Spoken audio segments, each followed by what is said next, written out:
Change is going to consist of adding an additional 5 2-hour early dismissals during the months of October, November, and December. Why are we considering this as an option? Teachers are experiencing extraordinary pressure, which everyone knows. High demand of quarantines. They're teaching in class. They're also having to manage the students who are on quarantine, filling learning gaps for individual students, supervising students during lunches, due to physical distancing, so they're not getting the typical breaks that they get, covering classes due to shortage, and the need for differentiation and remediation planning. Teachers are just pushed to the limit. They don't have the typical time that they have to plan and prepare for every day's instruction. So we think this additional time will help them meet those needs. How will this additional time help support teachers? Teachers will have time for differentiation and remediation planning. Teachers will have time for parent contacts. And teachers will have time to work with students individually who need support, and even our online students who are struggling. Proposed calendar change. So the extra early dismissal days are in addition to the days already built into the calendar. So I'll go through each month just to give you a snapshot of what that looks like. Basically, beginning October 15th, that is a teacher work day that's already built into the schedule. We would like to make the recommendation for your consideration that our staff work from home on that day. That's a day at the end of the grading period that teachers are basically working, and they're finalizing grades for the reporting, for the grade reporting. So we would like to recommend that they work from home on October 15th. October 20th, we will change from a 3-hour early dismissal to a 2-hour early dismissal. The reason we're going to do that is we feel as if we had built in 3-hour early dismissals this year because we wanted to give more PD opportunity and time for teachers to participate in real strong PD. A 2-hour PD session, by the time the buses leave, the teachers take a break, they get into PD, it's just not enough time. So, but rather than confuse all the stakeholders in the school division, instead of having some 3-hour early dismissals and some 2-hour early dismissals, we've decided to switch that one to a 2-hour early dismissal for consistency purposes. We will continue our PD development time for that day because that's already been built into the schedule, and our principals already have plans scheduled for that day. October 27th, it would be an additional 2-hour early dismissal. Notice on these I have put no professional development. That will be time dedicated specifically for the teachers to work on their own time. November, so we already have a built-in November 2nd date. That's for our schools closed already for Election Day. And we have already sent out information to our staff that if they log hours, then they do not have to work on that day. So they're already aware of that and currently logging those hours. November 10th, that's one where we would add an additional 2-hour early dismissal, no teacher professional development. November 17th, we would add an additional 2-hour early dismissal, no teacher development. And then November 14th, we're going to keep that as a 3-hour early dismissal simply because it's the day before Thanksgiving break. And we've already announced that. It's on our school calendar. And we did not want to disrupt people's plans if they were leaving to go out of town for the holiday. So we are keeping that one and that one only at a 3-hour early dismissal. The December, we've added December 1st, an additional 2-hour early dismissal, and December 8th, an additional 2-hour early dismissal.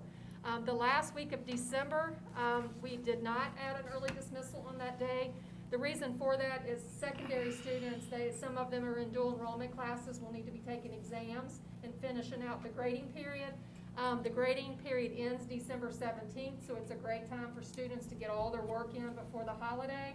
And it's also a lot of activities, winter activities are happening for the holiday in the elementary grade levels. So we thought by giving them that full week, they could get all that in that week.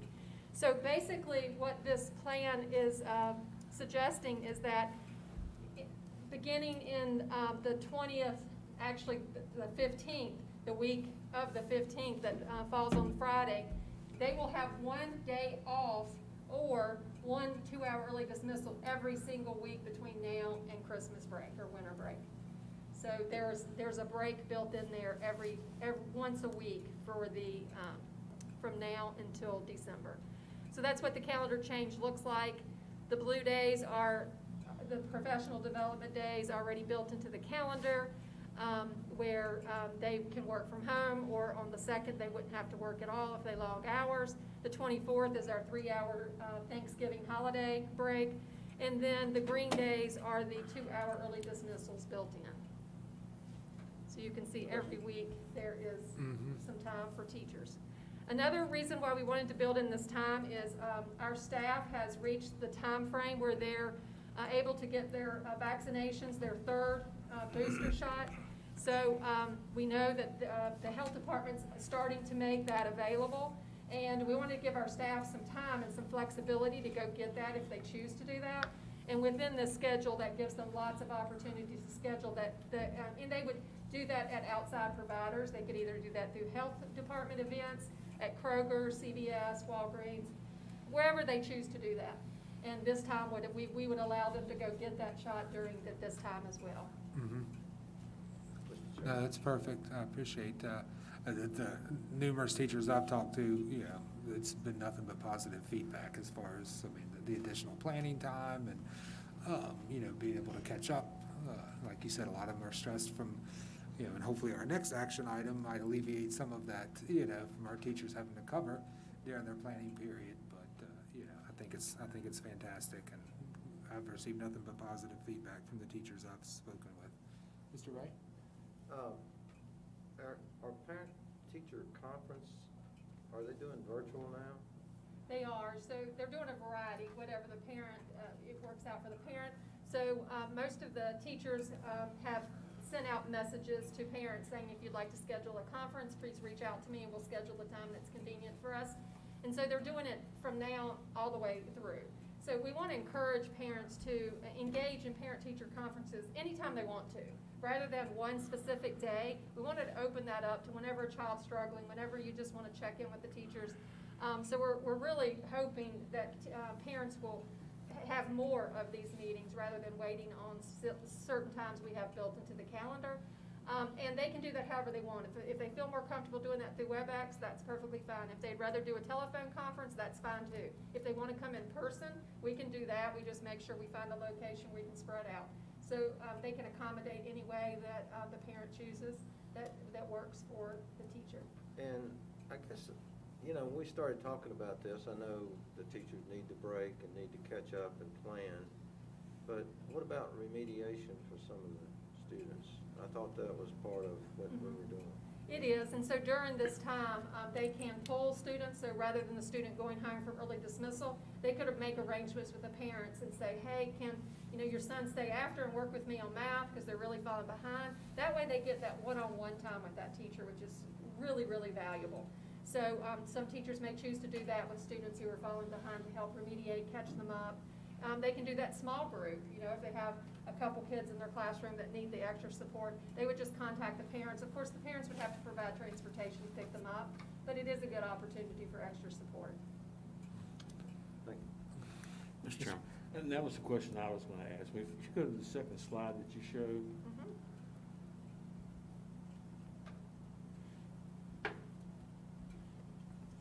This one? Right. You've got it listed there as the last bullet, and when I saw that, I had the same question that Mike may have had.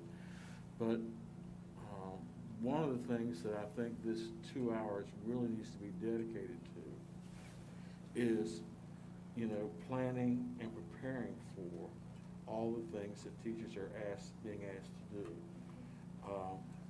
You guys have heard me talk about individualization, intervention. You heard me talk about remediation. All that's essential, but it doesn't happen out of the blue. Teachers need time to plan it, get activities together, work with the people that are actually going to be doing the intervention and the remediation, and all of that takes time. It just doesn't happen. And I was hoping that this 2 hours would be dedicated so that teachers know that we understand the importance of having planning time to do that. That it's not done on the fly. It's not done, by handing a slip of paper to a person who's coming into the room, to work with these students. There's some real thought and activity behind it so that the time that they do spend with them is the most effective time that they can spend. So it may still be an option, but I think they may get more results and better results by having more preparation in terms of what the remediation is going to look like and who it's going to be and who it's going to be with, and make that, when they're there, then you don't have to worry about transportation for students, you don't have to worry about, you know, childcare and all this other kind of stuff, you know, that comes into play. I would hope teachers, you know, you can give teachers that option, you know, if they want to do that, but I really feel like most of them that I've talked to treasure planning time more than they treasure anything else. That's right. And one thing I failed to mention here is they can also schedule WebExes. So if there is a transportation problem, the child could go home on the bus and the teacher could schedule something, you know, later in that evening if there is a transportation issue. So, but I definitely hear what you're saying about teachers needing, it's valuable time for them. You know, I'm not gonna, this horse is dead. We beat this horse to death, but there's nothing that replaces one-on-one. Absolutely. In person. We need to keep you know, doing it. WebEx and all these other things, they are convenient as alternatives. But I just have a strong feeling that, you know, our best shot is face-to-face, one-to-one. And the more time we spend there, I think the better results we're gonna get. Just my opinion. Mr. Chairman? Yes, sir. So I appreciate Mike and Dave's, because I'm not gonna let that one rest either, and I appreciate what you said there. And I know we have different times where we have to use WebEx or we have to use virtual or whatever, but these kids aren't gonna catch up, in my opinion, virtually or using WebEx. So I'm gonna ask some more questions over the next weeks, and I've talked to Dr. Nicely about. I wanna find out. I'm gonna go down kicking and screaming, not to let these kids go behind. And if we have to try and appropriate money, if the Board of Supervisors, whoever it takes to get some money to make sure these kids are not, and when I'm talking about these kids, it in my mind is mostly the poor population, the kids with less access, with single families, with, you know, the ones that maybe struggle a little more. To Dave's point, I think those are the kids that we need to, that may not have the voice, that we need to be the voice for. And so I've already heard that from a couple of areas, and I want us to be able to, and I'll ask Dr. Nicely, obviously, to be a part of it. But I'd like to ask these questions. I'd like to find out and hear the responses, because I know we're doing a ton, but I still got to believe, from what I'm hearing, we are leaving some kids behind or not getting them where they need to be. And I just want to make sure. I don't want to just assume that they're catching up, or, you know, whatever. I want us to know that. And I know we're doing assessment testing, all that stuff hopefully is a part of it and helps. But we know from what we saw last year that we've obviously got kids that are behind and going to be behind, and I'd have probably been one of those kids, to be perfectly candid. You know, virtual and all that just doesn't work too well for me. But the other thing I'd like to propose, I don't know if anybody talked about this, and I'm not gonna throw a big deal about it, but the 24th, was that the 3-hour early dismissal? Yes. You know, these teachers have worked hard. You know, that'd be an awful nice caveat or carrot to throw them, to say, you know what, work from home, if you get it done and you can take that day off. You know, that'd be I'm assuming we'd have plenty of hours still built up to finish the year, but I'd just like to throw that out, that, you know, one extra day at Thanksgiving sure would be nice for these teachers. Just a thought. We can absorb that. I think hour-wise, we're trying to be responsive, you know, but also smart about it, because we don't know what the winter's going to bring, as far as nobody's going to want to have to make up time, because we're still under the 990 hours for the year, as you know. So I would feel confident that, yes, we could absorb it. Certainly the teachers would appreciate it. The only question would be, obviously, that's just more time not having kids in school. I get that, Right. but 3 hours is not gonna catch them up, you know what I mean? We gotta Every- do a every lot bit more I'm than. not arguing with you, but I have to bring that up as, Right. you know, the effect. Right, but, you know, and maybe there's some teachers that'll say, hey, I'm not going anywhere. Bring these kids in, let's work with them 9 o'clock on Wednesday. But I just- right now, it's scheduled as a student day. Yeah. That's a student Right. day, not a. But I think that's an optional thing that we could allow, and anyway, you know, again, I'm not gonna make a huge deal, but I think that's a nice, excellent day, 3 hours to an elementary class, you're getting there at what, 7:30, so it's about a 4-hour day. And I guess a 4-hour day for the other group. To answer your question, Mr. Greenway, I feel confident that we can absorb those hours if the board, with there's consensus, you know, to amend our proposal, that's something that we could, you know, definitely absorb as far as the time goes. And I think they'd love to spend it with family if they can. So I mean, can you just go back and double check the math, see what time, you know? We've done the math. but- Yeah, I mean, you know, how many snow That'll days not would be throw easy. us down the loop, and, as far as the additional 2 hours on Wednesday, were you able to get with Parks and Rec and, They're aware. you know, so that we'd have staffing there for the Ask program and everything? They're aware, yes, sir. Okay, all right, perfect. And just to follow earlier, Mr. Greenway, that, as educators, we applaud and appreciate, you know, your passion for making sure not kids don't fall through the cracks in terms of their learning. Obviously, we've got, you know, not only us, but teachers and principals working every day toward that effort. Any questions you have regarding that, you know, please get them to us, be happy to give responses. Yeah, thank you. Okay. Does anybody else would anybody else be interested in giving them the 24th as a optional day? I would refer it back to staff and let them know that we are looking at that as a possible day for teachers, and give us your recommendation and time that, you know, we can notify everyone. My only concern about this is, you know, I don't have a problem, okay? No problem. But we need to make sure that daycares are aware, that parents are aware with enough time, you know. It sounds easy, 2 hours, but, you know, childcare is a delicate mix of how you're gonna provide it. And giving them as much lead time as we can, I think will alleviate some of that problem. I have no problem, though. The 2 hours will be spent benefiting the children. Even though they're not in the building, they will benefit from those 2 hours, so I'm okay with that, if that's okay with you. Sure, yeah, and we're fortunate in Vinton, I know that the Boys and Girls Club has started a program at our church, and so I That's good. think, again, they need to know, but I think some of that in our area will be absorbed. We need to make sure with the other areas. Dr. Nicely, as far as the day before Thanksgiving, following up on, you know, Mr. Greenway and, you know, with Mr.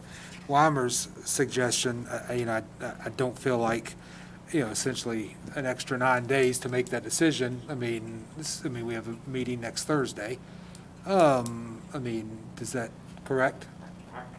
Our preference would be, we brought this as an action item for today, or our preference would be for the board to take action on whichever decision you want to go. If you want to make that adjustment, to please make that today if you're willing to, just because we do want to give parents, after-school programs, everybody, you know, ample Gotcha. notice on these changes. I mean, any comment? Yeah. I'm fine with it. The daycares are aware of, well, when we do the schedule, they'll be aware of that Wednesday and all the time, and that gives them the time. I agree, we need to do it so they can prepare, because, you know, and, you know, as Mr. Moret said, ASK programs, those things gotta be coordinated as well. So, and how many snow days do we, you know, what would happen to us if we had a bunch of snow? I'm not saying we are, you know, we only get ours usually in January, February. But, So we currently have 5 days built into the calendar, and if we go past the 5 days, we have about 4 more days that we could use before we cut it short. If we happen to go past that, which would be 9 days of snow day currently, Then we have the 10 remote days that we can consider using. So the state just approved that as an option for school divisions. That just means we have to provide service, provide lunch, provide everything that for parents to pick up. Of course, that is dependent upon people being able to get to the cafeteria to fix the food. And we have to do all those things in order for that to count as a remote day.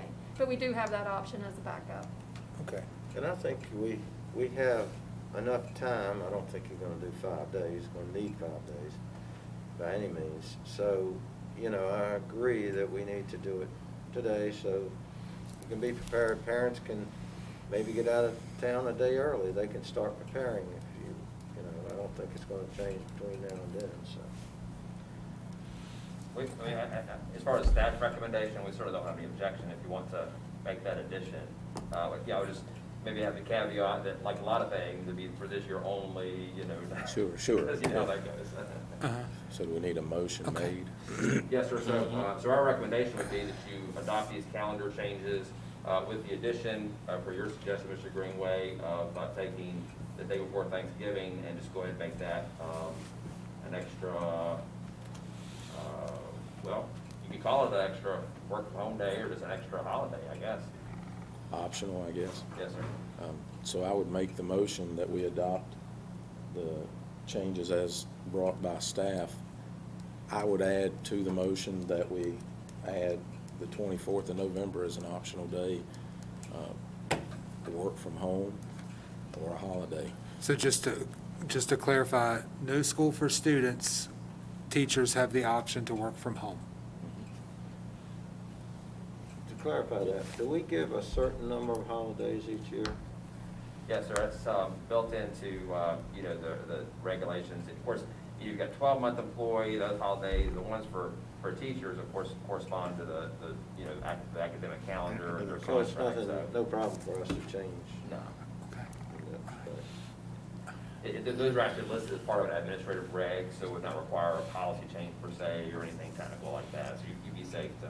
Yeah, and my only comment to that would be that this not being an ordinary year, Sure. simply like last year was not an ordinary year, you know, the additional time would be because of all the hard work they've put in and, you know, the nuances and trying to keep some virtual, some in class, contact tracing, everything that goes with the day as it is now.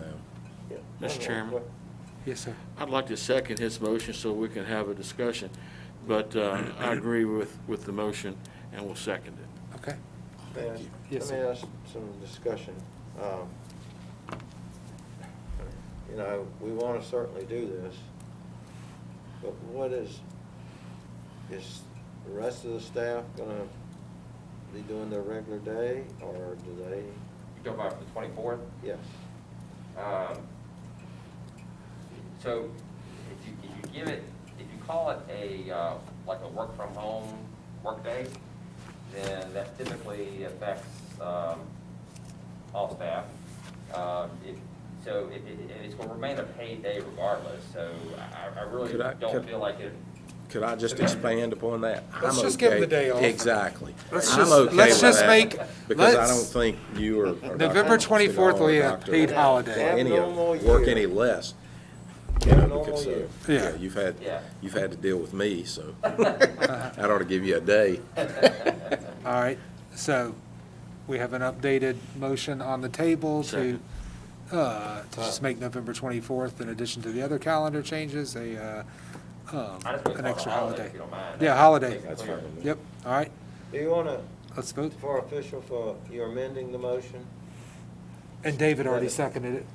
Yeah, but that was. Well, No, I he didn't just amend did. it, I just made the motion with the day off as a holiday. Yeah, and For then, everybody. and then Yeah. David Yes, for- seconded it. Yeah, okay, I Everybody. got you. Yeah, Yeah, I got you. everybody.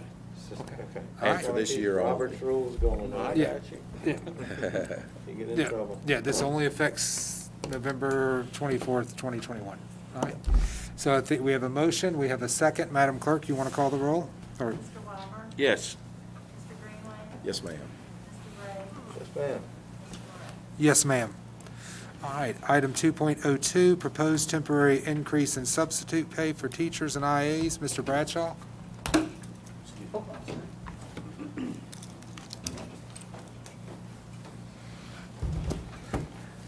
Mark, do you have this, or do I need to plug in? Either way, got it. If you've got it, that's great. All right, Mr. Chairman, board members, Dr. Nicey, as you know, we obviously have a substitute issue. I think it's certainly not a Roanoke County issue or a Virginia issue. It's probably a national issue. But one of the things I was challenged with by Dr. Nicey was we were trying to come up with a way to really make it where we could possibly get more substitutes.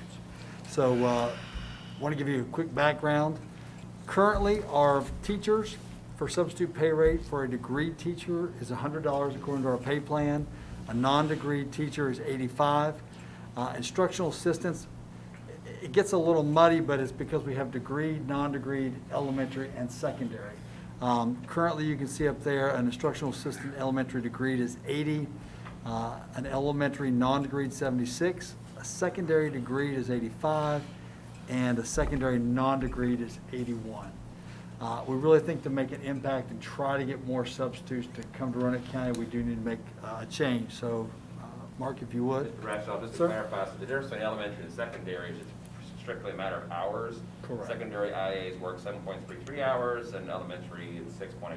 So that difference is not a reflection of one job being harder than the other, it's just one's a half an hour Right. longer per day. Right, it's the same dollar per hour, it just, thank you, Dr. Nicey, the length of day. For a degree teacher, we'd like to recommend going to $140 a day. That's a $40 difference. For a non-degree teacher, we'd like to recommend going to $125. Again, that's a $40 difference. And then for IAs, regardless, and again, this is just for this year, whether you're degree, non-degree, elementary or secondary, because we do feel like the elementary schools could use a little bit of extra time, maybe in the mornings or afternoons. This would allow them the flexibility to have them for the 7.33 hours. Going ahead and moving all of our IAs for this year to $110. What this would do is, again, I really think it would make a big difference in not only getting our substitutes to work more days, the ones that are current subs, but maybe we can get some more people that are willing to become substitutes and get into our system to do that, which would obviously help alleviate a lot of the stress that the schools are feeling right now. These rates would be the remainder of the 21-22 school year, and of course, we would evaluate what the impact is having and where we are as far as COVID and all that kind of stuff for the budget process to see where we would want to have this land during the budget process for next school year. But we would like to recommend that we make these changes for the 21-22 school year. One more slide I have for you. Thank you, Mark. How would we get the word out? I think that's something that's going to be really valuable to us because we need to have this happen now. If you all decide to make the change, we don't want to have this take 2 to 3 weeks to trickle out. We'll obviously get it on the website right away. We'll put it on Facebook. We're going to send out a robocall. We're going to talk to Chuck, and he's actually going to send out a robocall. We have the capability in ASOP to communicate with every single substitute by email. So we're going to put this out email-wise. But also, starting tomorrow morning, we're going to call all of our active subs and actually talk about these same, the 4 questions you see here. Let them know about the pay rate change. Let them know that if they haven't set up preferred locations, to please do that. Or if some substitutes have already set up, I'd only like to be a substitute at Glen Cove. Just pulled that school out. Well, maybe have them reconsider where they might be willing to sub at other locations as well to expand our pool. And again, have them spread the word because they might know people in the community that would be willing to be a substitute with these rate changes. And a final thing is just to ensure that they still want to be a sub for the 21-22 school year.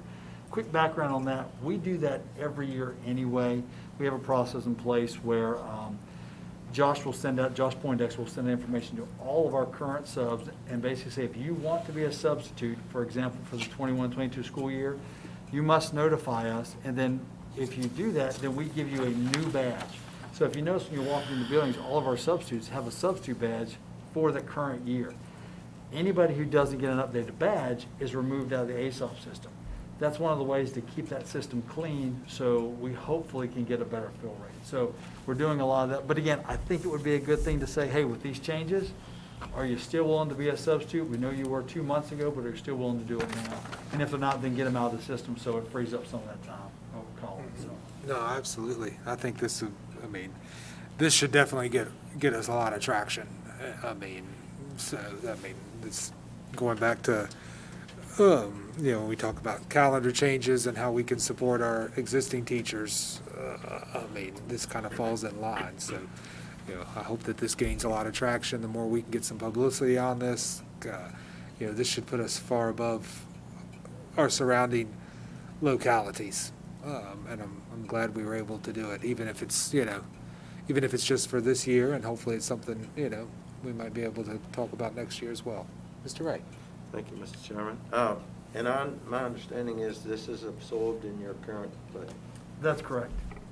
We have extra money right now in our budget due to the fact that we're not being able to fill some of our substitutes. So we're very confident we can absorb this for this year. And we'd have to look at it as far as the budget for next year, but yes. Okay. Thank you, Mr. Rizzo. Mr. Chairman, Yes, sir. I move that we accept the report from Mr. Bradshaw on the proposed temporary increases in substitute pay for the year. Do I have a And I second? have a comment once we get a second. Second. All right. I think that this is a continuation of what we were just talking about with regard to, ways that we can provide opportunities for our teaching staff and our principals and everyone else, professional staff,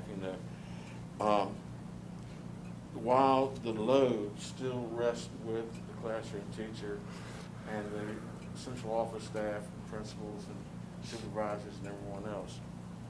These people are important, and if we don't have this, then the teachers they're taking on the responsibility of teaching and doing these other jobs as well. And, if we can lighten their load by providing them with additional staff, then I certainly will appreciate that. I know that in the federal funds, as I understand them, I've only read them a couple times, but you guys are more versed than I am. But there's got to be some way in there, when we're providing money for remediation and intervention and those kind of things, our teachers are providing that as well. It's not just adding somebody else. I don't know if we can split the hair, they're close enough to be able to use some of those funds, for stipends or bonuses or whatever else for teachers to do these things. So we know who's going to be doing it, whether they are physically doing it or whether they're preparing others to do it. Remediation is part and parcel of their responsibility. So, for what it's worth. Any other questions, comments? Okay. All right. Just one more additional comment, and I've shared with the board members, but, those figures are designed to be, competitive with our job market right now in the valley. If you look around in terms of what people are paying, for this level of job, because these folks, they're so valuable, but they're not, doing the planning, to Mr. Weimer's point, they're not doing the remediation, they're not doing the grading and so forth. We need them, but, in terms of the folks we need to come in at this level, we really feel like the per hour figure will be, much more competitive with the current job market. So just appreciate the board's willingness to consider this. And just to follow, if I'm not mistaken, that puts us in the $16 to $18 hour range for Right. subs, and in the, what about $14.50, $14.80 for IAs? Definitely very competitive at this point in time. All right, so we have a motion, we have a second, Madam Clerk? Mr. Palmer? Yes. Mr. Greenway? Yes, ma'am. Mr. Ray? Yes, ma'am. Mr. Murray? Yes, ma'am. All right. One further question for Yes, sir. Mr. Bradshaw. Mr. Chairman. What is our, I know basically, but I want to hear it out loud. What is our starting pay for our teachers? Starting pay with a bachelor's degree with no experience is $201.76 or 79. I'm not exactly sure. It's just under $202 per day. Which is right at just about $40,000 per year. $40,355, I think Correct. is that So, total. if you break that down, Mr. Ray, to answer your question, on a per hour basis, just their contract time winds up being about $27 an hour, and that does not even include all the many hours, teachers put in after their contract hours. So I appreciate you actually asking that question, because the greater context is, we need to tackle that problem too, and, as Mr. Greenway said earlier, we need to try to get additional funding, look at our, we'll have to tackle that through the budget process. But these are serious issues that, you know, that we need to tackle for all of our employees as well. Yeah, the teachers I know, that's probably $5 an hour, as many hours as they put in. So thank you. Thank you, Mr. Bradshaw. All right, item 3.01, we've got preliminary June 30th, 2021 year-end results. Mrs. Peterson?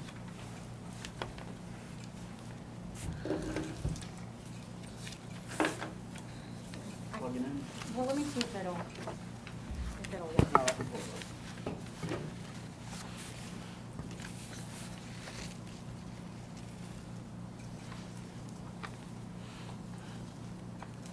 Oh, there it is. All right.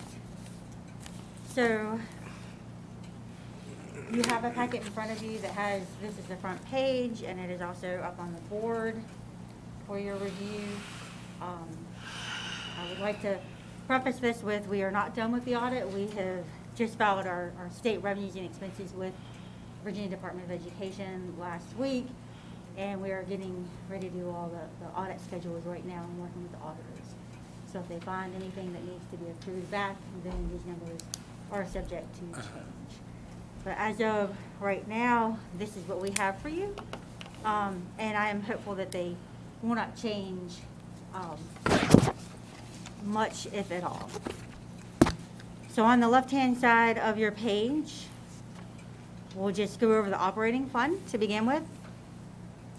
We have a revenue surplus of just under 2.7 million. Most of this is made up of state revenue. And the majority of this ends up being the state sales tax. We received much more than we had budgeted, and that was slightly offset by a reduction in the VDOE revenues that we received because of our ADM being lower. We did get a little more federal money in through Medicaid, and we have some additional other revenues in here as well. So that gives us a healthy revenue surplus that we did not expect to have this year. Then we show the department savings. And I'm not going to go into the minutia of the ups and downs for all of these.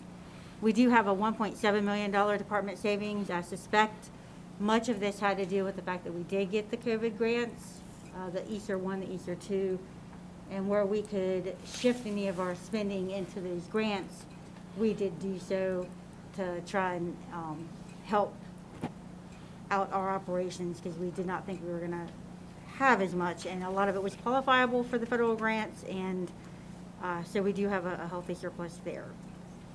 We also have a personnel surplus of 2.59% of what was budgeted in personnel for 3.1 million, and this gives us a total current year activity of 7.56 million. This does not include our carryover emergency contingency of 2 million, which would bring us to a total of 9.56 million total surplus this year. Carryover. Plus carryover. We recommend breaking this down in the following categories to be used for the following year. First, we'll set aside at the bottom the emergency contingency of 2 million, and then we'll set aside encumbrances in the general fund of $80,154.47. The remaining balance, we would allocate 50% to major capital. This would cover the amount of William Byrd High project sitting in CIP, so that is included in that set aside amount. We have $1 million that the County of Roanoke has asked us to contribute to the CSA fund. They are putting 1.2 million in, and based on discussions with Ms. Gerhardt and Ms. Owens, the CSA fund itself has taken a drastic hit because of everything that we have seen with COVID and all of our increased expenses. Same with them and the CSA costs. They have seen drastic increases, and they do see, plan and expect these costs to be higher next year as well, and so they would like to get some additional funds in that balance. And Mrs. Peters, if I can just say real quick, you know, I had emailed everybody last week to let them know about Ken and I, Dr. Nicely and I meeting with Mr. O'Donnell and Mr. Peters, and, you know, said if you had specific questions, give me a call. But just for full disclosure, I mean, I straight out asked him and Rebecca in that meeting if there was any way we could do a smaller contribution to that CSA, and that was, you know, that was just a non-starter. They didn't want any part of that. What's that? They didn't want any part of that. So, no, that's, I think I heard two different answers, but one of the answers, the last answer I heard, which one I'll take, is they'll consider it. and Look, look at it, so. well, okay. So, I don't I mean, you know, I don't expect that to happen. I mean, those costs are just going up every year. I mean. Their and I- surplus, have we heard their surplus yet? Is it 10 or 12 million? I thought I saw in the paper, it was It's close to 14 million. 14 million, Yeah, there was an article in the paper, it was 2 or 3 weeks ago, I'm pretty sure it was 14 million. okay. I would confirm that, don't take my word on that, but it was larger than ours. Let's Yeah. put it, a lot larger. But, I think part of our argument, or, you know, in terms of making this request, Mr. Greenway, was, you know, and Ms. Peterson has said, even trying to project like sales tax revenue in this economy is kind of hard to do it, but, you know, their projections resulted in, you know, a lot more surplus. If that had been, you know, a little differently, you know, a portion of that would have come to us toward our operating budget for this year, so Well, we so thought it that's- was a reasonable request. Well, that's the piece I don't understand, is they had that 14 million, which obviously, all the figures that go into that sales tax, you know, all that, never tailed off like we all expected. But shouldn't that have equated into a higher, and I mean, you gotta be a Philadelphia lawyer to understand the equation, the way it's set up. But is that not something we participated in this year? Or they changed the formula, or has it stayed the same? Or why would that have not equated to our side a little more? Well, it did during the budget adoption process, but, you know, the adoption, the budgets that are set are based on tax projections, revenue projections, obviously. So, you know, the projection they did for the previous year's budget, you know, was. So the formula is based off projections? Right. So when the reality was here and projections are what we figured off of, and we're not going to them to ask them to participate in that CSA? they are, Well, no, I don't mean, we ought to go to them with a formal letter and say, look, you know, your projections and our formula's here. Reality of what you took in was here. I don't think that should even be a question. I think that should be something they should consider and do without any blowback. And I'm happy to participate and sign my name, you know, that they ought to participate in that. You know, it's nice that they were able to get that. But you know what? I mean, education ought to come in there at some point, right? So, and I did forward, I just forwarded everyone, Jason Peters was kind enough to provide a list of their, because one of the discussions, I mean, we asked, we certainly did, and, you know, their response was the county side has going back multiple years, a lot of unfunded needs on their part. You know, so I asked for a list of the unfunded needs, and you all will find that in your inbox okay. right now. So I would say, you know, take a look at that, and then we can certainly discuss a That's $1 million potential we strategy. could put to remediating these kids. Or Any of us that aren't willing to participate in that. or for bonuses, or for what, I mean, Yes. regardless. So, you know, I have no problem stating that I think we ought to ask that they cover So- that $1 million in So- that scenario. And again, keep in mind that, you know, Mr. Chairman, Yes, sir. I read the article that I think you're referring to, and in that article, they did talk about, you know, some of their projected distribution of those. And while there was comments in there about holding the school system harmless with regard to increase, decrease in membership, I think our membership this year is at least on par with, if not exceeding, what our projection was. So, we should be talking, as Mr. Greenway has suggested, we're not decreasing. So, there's gonna be an increase, and their needs, which we've talked about for months, aren't getting any smaller. We're doing the best we can to hold up our end of the deal, with making every penny count 2 or 3 times. So it might be worth at least having that discussion. And I got a feeling, Ms. Peterson, that just as you are beginning to finalize your numbers, that they are probably in a similar situation, and maybe haven't had an opportunity to really consider, all the opportunities that they have available with the resources that are available, so.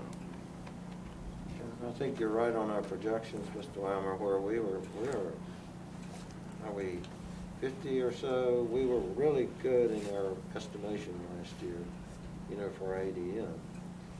And, I think we talked about this earlier when we presented it. I mean, I sort of assumed that they were gonna do it. I don't know why they would back out, but in my opinion, because of the surplus that they're getting, they're continually getting federal money. So I felt like that, hey, they ought to at least, furnish that for the CSA, so. Absolutely. Correct me if I'm wrong, and this is gonna go back a year or so. This is why I'm not fussing at anybody. I'm fussing at everybody. This is why having chair, vice chair, superintendent, and Dan O'Donnell, the administrator, and chair over there, to me, it just doesn't sometimes get everything out and be able to be discussed. For instance, and I appreciate, Jason, you go, or Mr. Moretz, you going and asking them for that. But I think, my counterpart, I'll have that conversation with him tomorrow, that we ought to have that, but I want to go back to a year ago when we weren't having meetings. We finally had one, I think, late last year, November, December, correct me if I'm wrong, but didn't they tell us that once the actuals came in, that we'd look at that again? And I believe you are correct. yeah, and Wait, so, I see Mrs. Peters. Hang on, you might be able to. yeah, is that not correct? They revisited their budget projection last January, if you recall, and they did provide us extra funds through the Can you give some resolution. It was- details? It was in the Um, 2 million range, wasn't it? I can't remember it off the top of my head, but I can look that up and get it back to you. I'd love But to they know what did their provide us excess extra was and money. what we got. And again, I'm not looking, this is not pie in the sky stuff, but when you go in a school and they tell you, we've got kids that are behind, that we need to get caught up, we don't have enough staff, we're sitting here making these decisions, some things are more important than others, in my mind.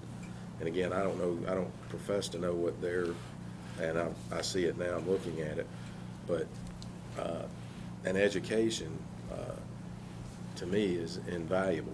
And so, we've got to, we need to look at that really closely in my mind. And we need to ask for what we need, not let them, and again, they can tell us no, and that's fine. But I think we ought to be forceful and maybe that requires Dr. Nicely and you, Ms. Peterson, giving us a proposal at our next board meeting. But I think it's worth asking the questions to find out, what was that revenue difference? What were they gracious enough to pass on to us? My guess is it's gonna be a pittance of what they recognized. Maybe I'm wrong, and if I am, I apologize. But I think that $1 million is the least they can do in absorbing that. And I respectfully, I appreciate Ms. Owens, listening to the ask, and Mr. O'Donnell, but I think it needs to come from the Board of Supervisors to tell us they're not willing to kick in that $1 million. And then I would also like to say, if we get that $1 million, I'd like to push it all towards remediation of these kids. So it's not something we're asking for little or no reason. But, and I'm And sorry. so, Mrs. Peterson, maybe you can follow up and, over the next day or two, if you could just let us know what that, extra, that was released to us from the county, I think in January, that would be helpful to know. Yeah, that'd be great. Because that, we'll need that information in order to be able to form an argument, Yeah. for lack of a better term, in that. Yes, So, thank you. absolutely. I'll Okay. certainly do that. Mr. Wyman? Thank you, Mr. Chairman. Ms. Peterson and I had a conversation after the last board meeting when we looked at numbers, and I asked her at that time, about the, I'm looking here at capital funds on the right-hand side, and there's reserves in there for the Bogle Field and William Byrd High School field. And I asked her, now that we have the field at Glenver, should we not be putting money aside for that as well?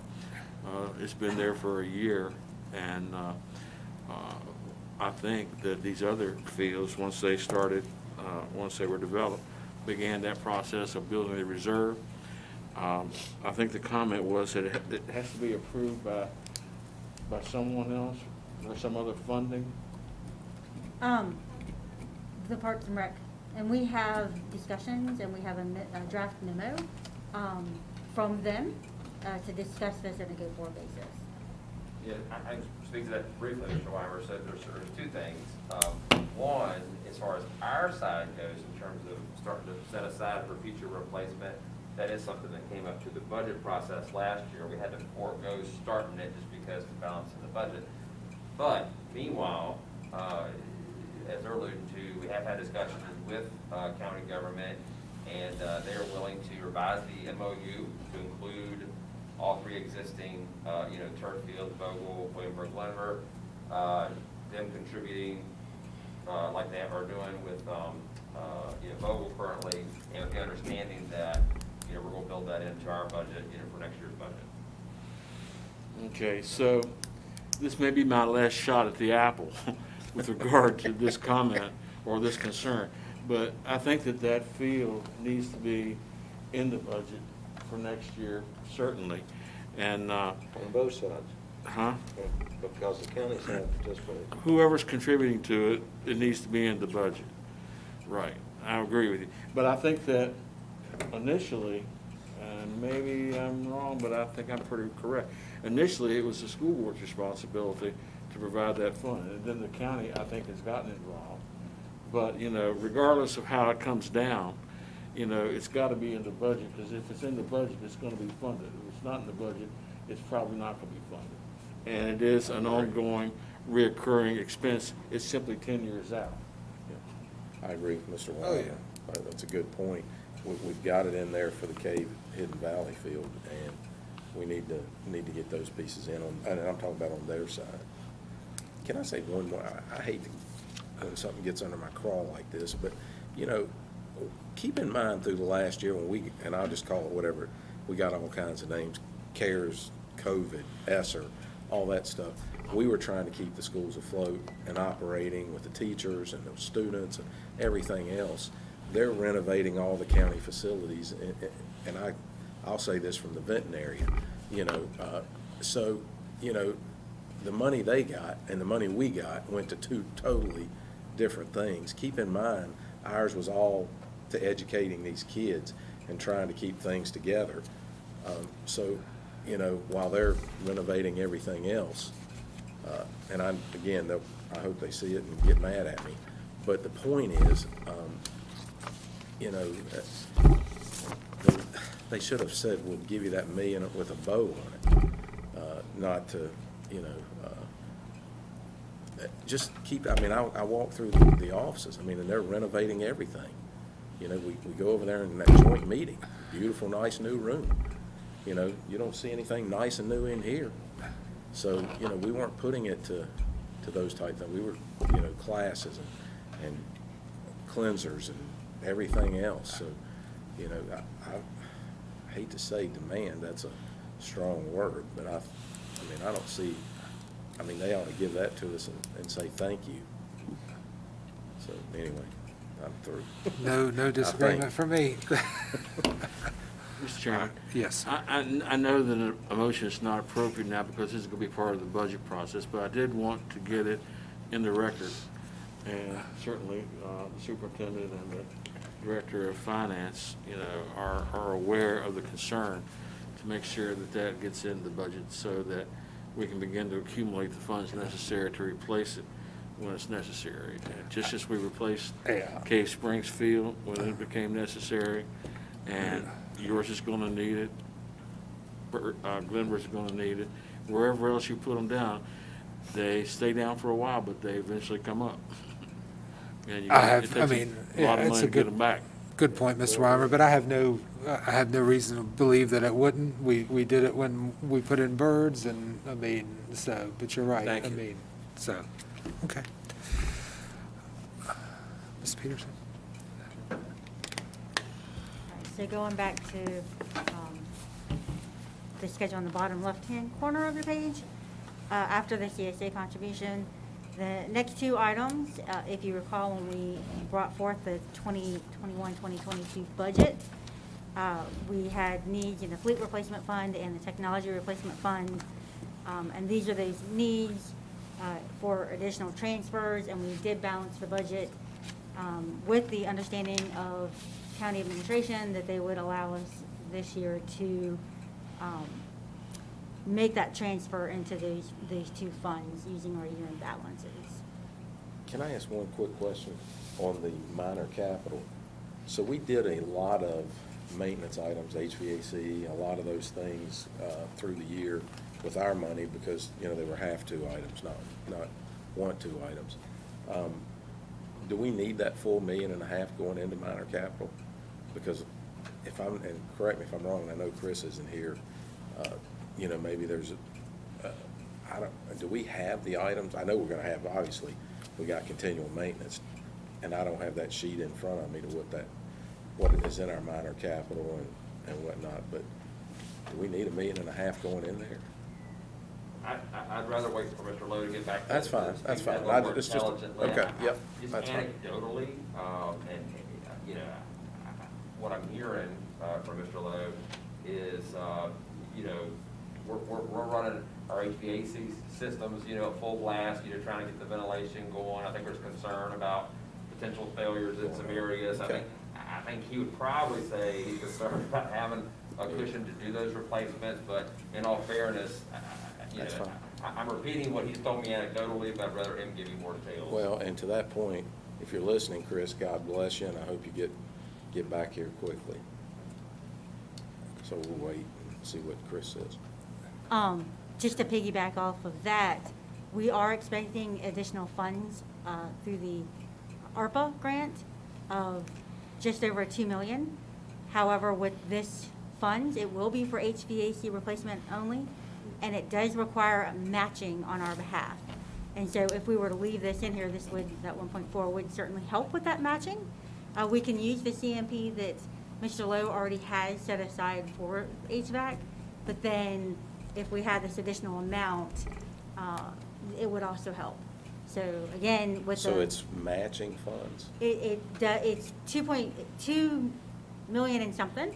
I don't have that number off the top of my head, but it will require an equal amount of matching. Okay, And so this could help with that. okay, yeah, thank you. Which could actually double our money in the end, It could. of what we can do with that. And we could do a lot more with the Leverage. HVAC. So just a thought. The other thing with putting it in minor capital, it is always easier to take it from minor capital and put it into major than to go from major down to minor. That's just kind of been the rule of thumb here, so. And actually, we're probably gonna circle back around to this conversation because the numbers that Ms. Peterson's reflecting there reflects a change in the county's policy. They're gonna require us in terms of how we currently divide between major and minor. This reflects the new policy, which actually diverts more to major. But I imagine you're gonna circle back around to that. Yeah, You're saying new policy from last year's, or was it last year or the year Moving before? forward. Year before change? Yeah, but it's a move forward change. They're proposing this to us? it started with us approaching them. Okay. Oh, I got you, I got you. So if y'all are ready, I'll just go to the right-hand side real quick, and then we'll get to that policy change. In our other funds, with fleet replacements, we have $918,427.21 for carryover. Just about $140,000 in the instructional resources fund. In the technology replacement fund, $1.7 million. In the grant fund, we don't have a fund balance. However, what we do carry over are all of the grant balances that we have not spent that have been allocated to us from the federal government or the state government. And so that's what that $5 million is. Do we have a time limit on that? Yes. And we are within our timeframes. The nutrition fund has just under $4.5 million, and then with the student activity funds, if you recall, we had a new accounting rule that made us pull the student activity funds into our big financial report as a special revenue fund, as opposed to showing it as a fiduciary fund. And so we will, from henceforth, have them as one of our other funds that we report upon. And so they've got $2.4 million at the end of the year. Ms. Peterson, on the nutrition, is this part of what reason we are still able to give free lunches? And we got the money from the federal government and we're using that? Is that part of what we got here? Well, the federal government made the decision to provide all meals for free for all students. And they are funding that program, and our reimbursements reflected in here are based off of that program. So we get paid by the number of meals we serve. So it's a run-through? Mhm. Okay. Mr. Chairman, with regard to that nutrition fund, recent news reports indicate that, some school divisions are having difficulty with the supply chain in terms of getting supplies and being able to provide nutritious meals and things like that. Anything like that going on here? We have seen supply chain issues ourselves, and our nutrition team has done a fantastic job of identifying where they can use substitutes when they need to. I look at some of these reports that are on TV, and of course, they're going to give you the worst case scenarios. But, some of those are frightening in terms of, trying to go out in the local, Big Lots and Sam's and all these places and, picking up things that you need for school lunches. We're not doing that, are we? No. Haven't gotten to that stage, but we've definitely, heard from our team that, it's definitely an issue Yeah. as far as the supply chain, it's definitely affecting that as well. Are we supplied, along that line, are we supplied we have a supply, right? Mhm. So, do we look like we have a certain, can you measure that? Is it measurable? Or maybe it's not, but, do we have a 6-month supply? Do we have, or how does that? Well, I think what we're seeing right now is where we may have a certain thing on the menu to be made on a certain day, and the vendor that we buy that from may be out of that particular item that we typically buy for it, and so they'll buy something else for that meal instead. So I don't know that it's a matter of, do we have enough food to last us a certain number of months? I think we are fine in regards to that.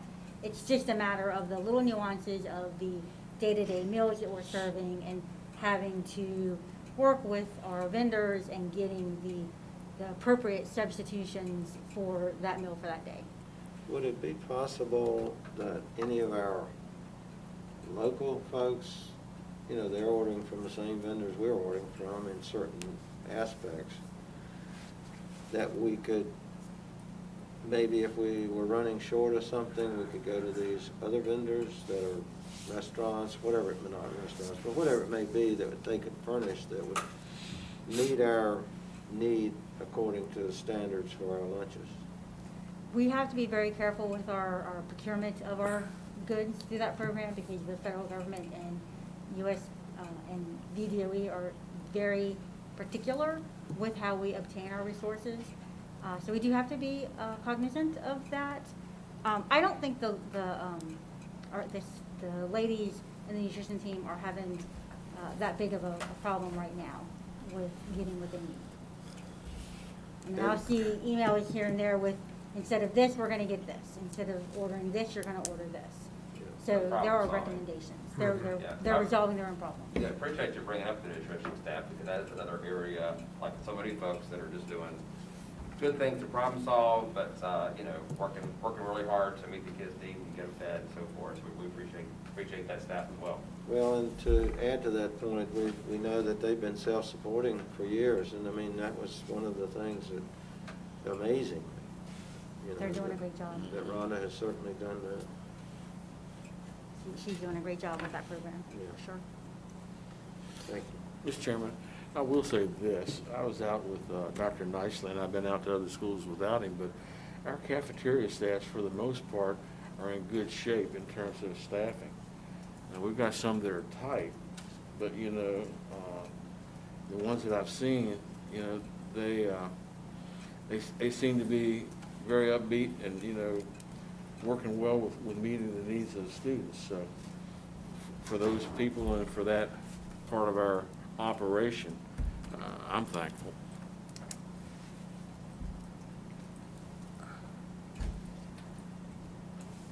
So then, moving on, Mr. Weimer has already mentioned, I've showed the capital funds.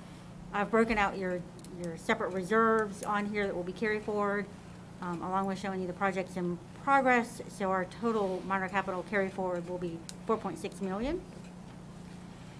And our major capital reserves, we've got a little bit of revenue in there that will add to the unallocated reserves, along with the projects in progress, for a total major capital of just under 6.2 million. We've got the Cave Spring High Bond Fund project. We just have $727,359.06 in that fund. It is winding down, as you would be fully aware. And then with the 2022 bond fund for Williamsburg High, this 12 million just represents the amount that was set aside in the CIP in this fiscal year, and it will be carried forward and added to the remaining funds added to that project in the current year. Moving on to our internal service funds, the health insurance fund will have a carryover of just under 7.2 million. The dental insurance, just under 100,000. Risk management of just under 1.2 million. Then with our trust funds, our OPEB trust fund is at 1.5 million. So that'll bring our total carryover balances in other funds of 48,375,573.83. On the health insurance, we're self-insured, of course. So do we anticipate with the medical cost and the things that are going up, do we anticipate that, you know, that is stable? When we projected our claims for this 2022 year, that would have been part of that projection from our consultant. And so we would have taken that into consideration when we made our budget this year. And our healthcare consultant that you have that told us that projection, that's what it would be, so, Mhm. okay. Thank you. Yep.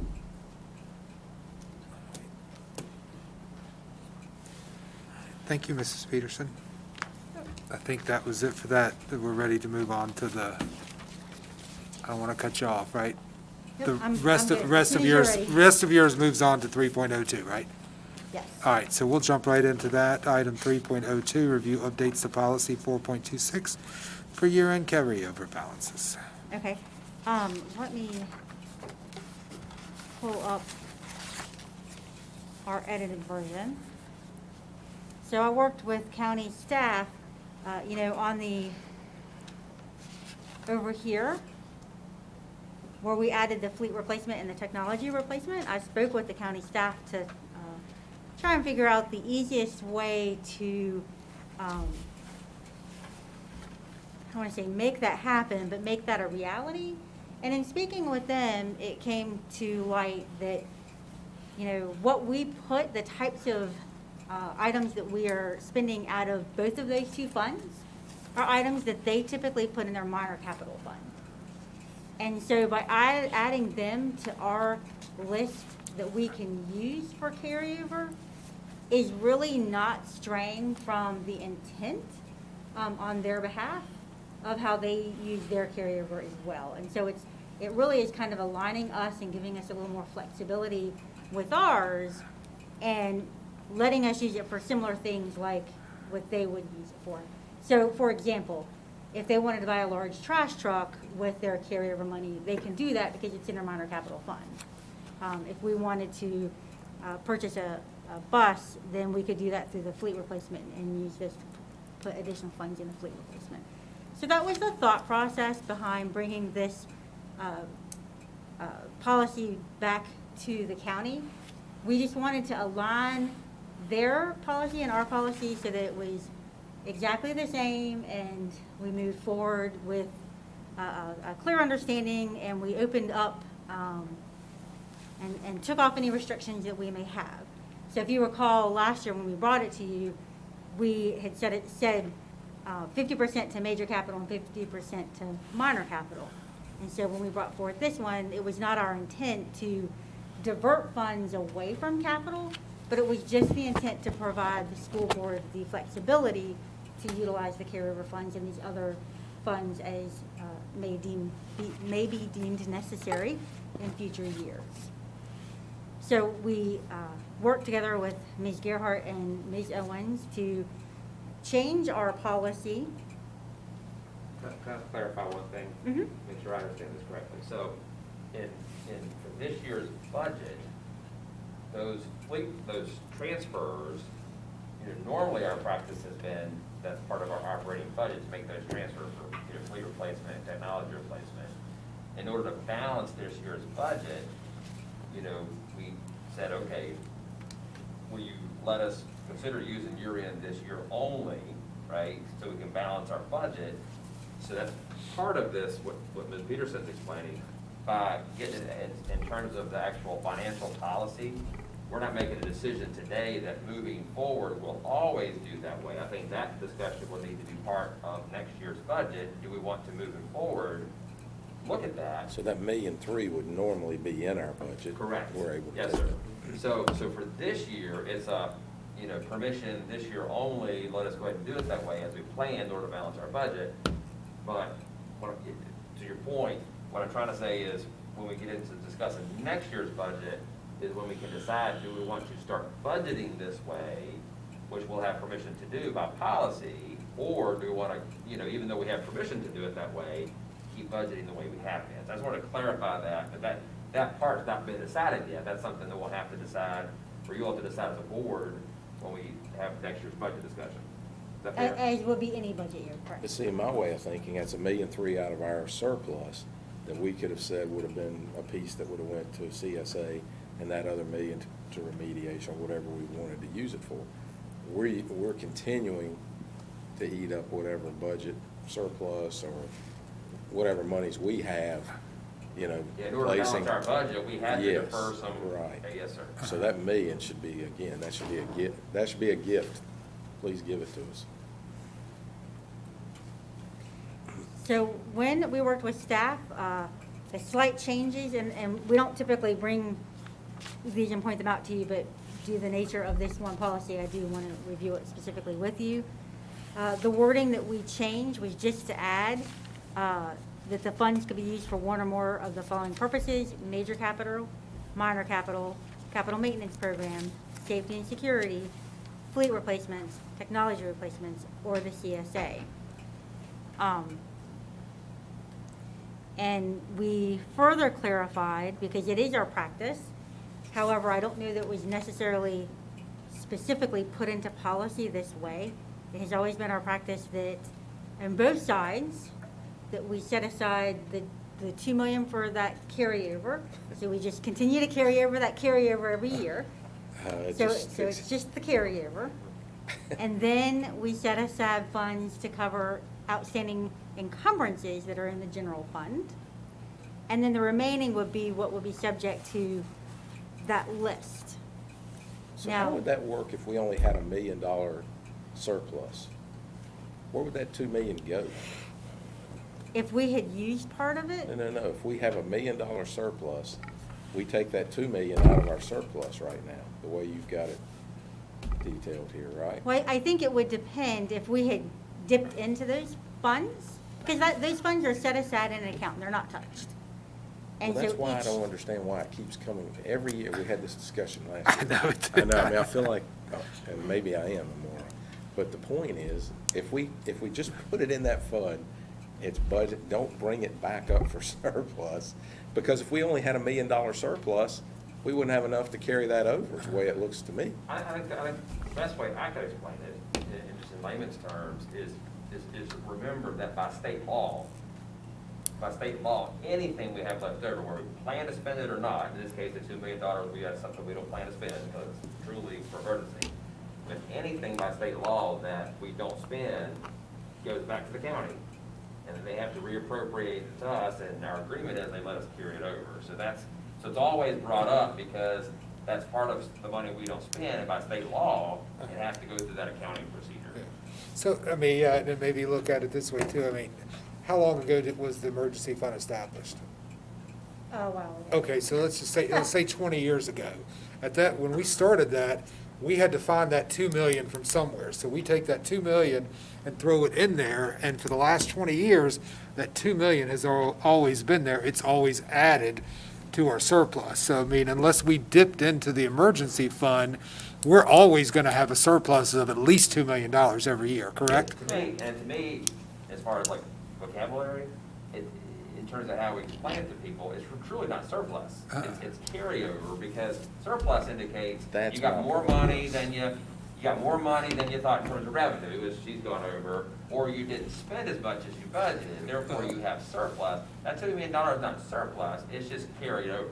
Yeah, it's, I think that vocabulary is easy, it's important to distinguish That's a good for the point. public, to understand that's not surplus, it's just money that's carried over. We didn't but when you hear $9 million Yes, sir. in surplus. make it it's- sound like we no, have it's Yeah, seven. oh, they're they're not I mean, it's still managing a lot that. of money, don't get me Well, wrong. Yes, and sir. what you look at, we're not looking at 9.5 million, we're looking at 7.5. That's right. We're not gonna, I mean, it makes people think, wow, you got almost $10 million. No, we don't.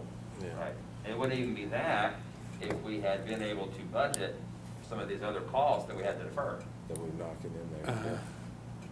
So what I tried to do on here was show that we do have the 7.5 million with current activity Yeah, excluding the that was carryover, nice. and then we have the carryover on top of that. So our carryover would be, and I probably said surplus because of bad habits, so I apologize for No, that. it's fine. But the carryover in total would be the 9.5. That, the way you got it there makes it, I get it, it's just a potato. Thank you. So then the remaining balance would be spent, and we were not going to put any specific criteria surrounding those. We were just gonna leave that up to school board discretion. However, when, I guess, Mr. Moretz and Dr. Nicely met with their county counterparts last week, it was brought up that they wanted to go ahead and, with this remaining pot, right off the bat, put 50% in major capital, and then the remaining can go to however we saw fit. So that's just a slight nuance that was a little bit different. And I don't think that I think the intention is still there, because I think the intention on both sides is to, where we can, put the money into capital so that we can build new buildings and do those major activities. Again, the key to that is, they've got us locked into that, I mean, no matter how we break it up, whether it was 2/3 major, 1/3 minor, it's still, you're locked into that amount.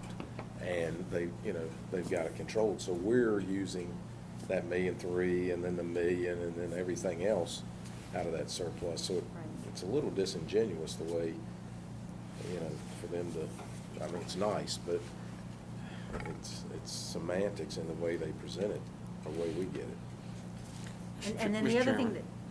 that, I apologize. Yes. Follow up on I know years ago that whenever we wanted to move money between major and minor, we had to go back to the Board of Supervisors because of the arrangement that we had with them. This takes that meeting out of play, because as long as it fits these major categories here, which is what we were jostling back and forth between major and minor, to make budget, or it's no longer, Mother May I, it's It's there. a little easier, yeah. Yes, sir. And speaking with Ms. Owens, here recently, when they adopt our budget, they adopt the capital budget. And we are the ones who separate it into the different funds. Right. And so they do not require us to come back to them unless, when they adopt the schedule, they put forth what those major projects will be under CIP. When we change that distribution, that's when we do need to go back to And them. that's what you did with regard to the William Byrd project. Got that part. But that's not, that's kind of extraordinary in the sense that that was a one-time expenditure, that was exceeding, what we had budgeted. A regular budget item would not require that. Correct. I- So then the other thing that they have put in place is they would like us to schedule out number 3 and bring it to them for appropriation, just to formalize this process, since it is written by code that we are to return the funds to them. They wanted to formalize the process so that we would go ahead and get that ordinance specifically for this carryover every year. So what I'll end up doing is, as soon as we approve the audit in November, I will have this schedule, take it to the Board of Supervisors, and present it to them at one of their meetings, and then we'll go through that ordinance 1 and 2 reading like they typically do. Mr. Ray? Thank you, Mr. Chairman. And along that item 3, Mr. Weimer asked the question and clarified it. Do we not, this would be put in the policy, and do we not approve that policy tonight, and then you take it to them, or what? What's the process? Well, this is our policy. Yeah, And they but I have a mean, similar policy. But you and said they're- you had to take them this, where we were doing the 50/50? Oh, no, what I'm gonna take to them is every single year after our audit, they would like us to break out exactly how we will carry forward the funds and put each year's carry forward in those categories. Oh, gotcha. But I think to Mr. Ray's point, the net difference between the policies in terms of that major capital is where you calculate the 50%. Under our current procedure practice that we've had in our current policy, you take out the encumbrances, take out, don't count the carryover. And in this case, we got the technology transfer, those kind of things. And then what's left over, you're gonna split evenly between major and minor. That's our current practice. What this is gonna require is you do that 50% calculation before you start taking out, for example, what we're doing this year with technology replacement, fleet replacement. The net result of that is about a $500,000 difference. So back to your question earlier about, do we need 1.4 in minor? Under our current policy, it would have been 1.9 in minor, 1.9 in major. With this new procedure, in terms of doing that 50% calculation up, closer to the top, about $500,000 more will go into major that would have gone into minor. That's a net effect of doing this, and I do think that's going to require us changing our policy that states that 50-50 split. So we probably will need to come back and bring that policy change to you, at an upcoming board meeting, I would think. So what I would like to do is, if y'all are comfortable, I didn't want to make any changes because this is what we had already looked at, but with them putting that 50% in here, what I would like to do is just say the remaining balance may be allocated to one or more of the following purposes: 50% to major capital and other 50% to any of these other funds. And then with that wording, I can bring the policy to you for review and approval at the next board meeting. So, let me understand this. That gives us more flexibility than it would normally, correct? But they want to know every year what you're doing, Uh-huh. instead of just, And the 50% for major is the first thing taken off versus, you Yeah, know, versus- versus the way we're doing it now. Where we would easily move from minor to major, but not as easy, but now it's a whole different I mean, formula, really. part of it too is, you know, I mean, this is just It's control. my opinion, it's, you know, I think it's a design by the Board of Supervisors for us to get more money in major capital for our construction, which would, you know, mean it less. gives them some control over what we spend the rest of it. Mhm. So every year, you know, we have to present to them what we're doing with our surplus. Whereas in the past, correct me if I'm wrong, we haven't had to, I mean, it was just a split of the, Correct. Last year's the first year we've had to take anything because it was outside of the policy. In my expectation, Mr. Greenway, to that concern, that question would be that we don't take line items like, okay, this particular project, but it's categories. Correct. At It least would, at that higher level would be my expectation fine, of what yeah. they would. Uh-huh. the Right. report would look just like this. yeah, okay. Okay. Thank you. Good? All right. Item 3.03, Mr. Ben Williams is going to give us an update on steps taken to address COVID-related learning gaps.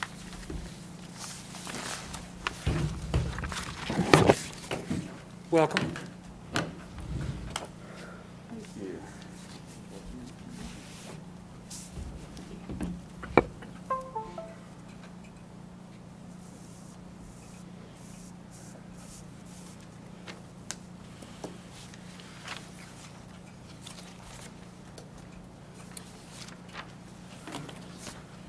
All right, good afternoon, Mr. Chair, members of the board. In the last meeting, Mr. Greenway, had some questions about what we're doing to address COVID-related learning loss.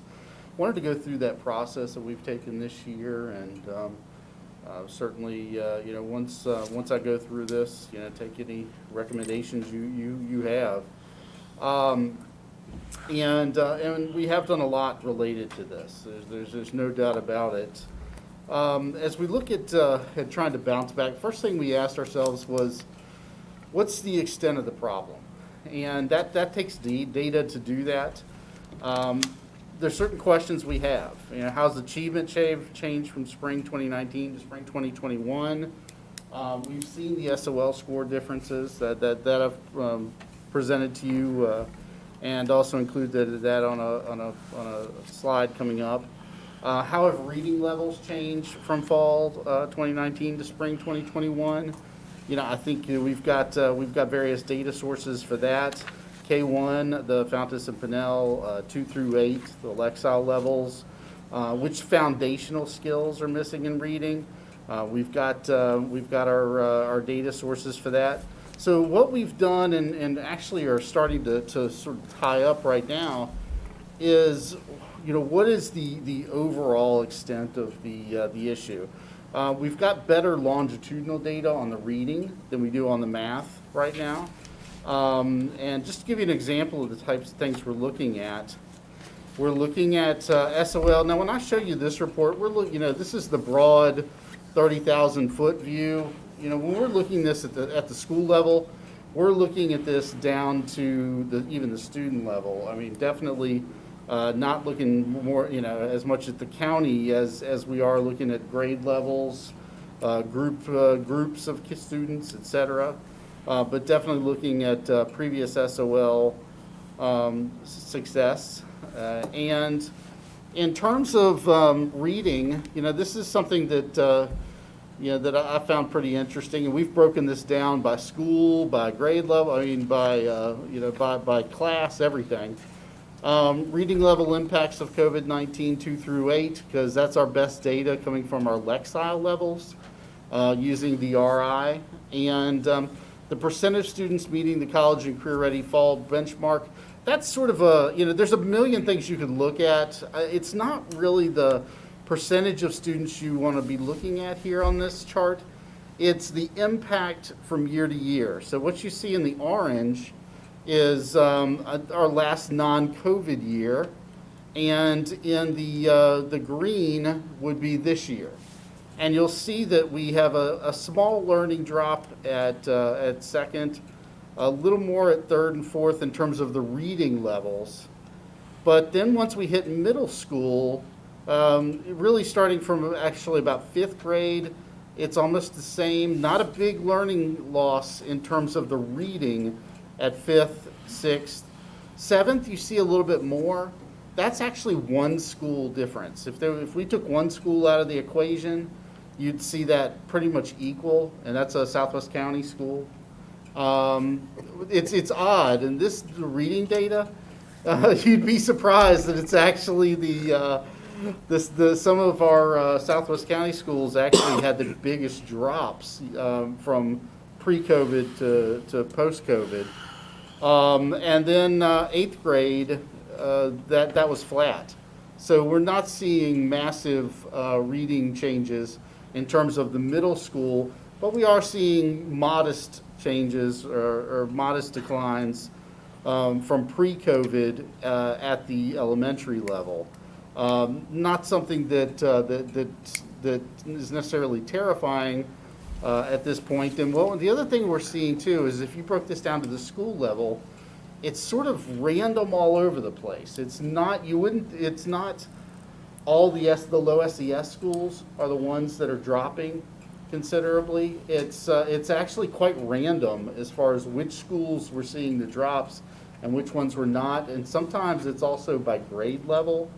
And so it's kind of interesting how that's. Can I jump in and just say one thing, and just for the good of the group, right? Earlier in the meeting, we were talking about all the pressure and stress teachers are under and that kind of stuff. And as we talk about this information, I just want to make it clear to anybody listening, and I know this is the spirit of the board as well, you know, to start talking about grade levels and schools and different areas and so forth. The intent of the discussion is not to put additional pressure on people or to beat people up over scores or anything like that. It's, you know, how do we use information at the, as you said, student level to try to make sure that we're reaching them. As Mr. Greenway pointed out earlier, that we're getting support where it needs to be directed. So I just want to say that out loud. These discussions have not, in no way reflected as anybody, and I don't want to speak for the board, but I think It's a good point. Yeah, this is not about putting additional pressure on people or whatever. It's what are our deficiencies and where do we need support? Yes. And that's sort of my job year to year, is basically identifying, you know, where are the areas in the county that, you know, the data is telling us need additional supports, and, you know, and maybe doing some deeper dives there in terms of trying to determine, you know, why that is. But I guess I'm sort of the warrior in chief. It always looks like at the beginning of the year, like the sky is falling, and it all kind of comes together at the end through everybody's hard work.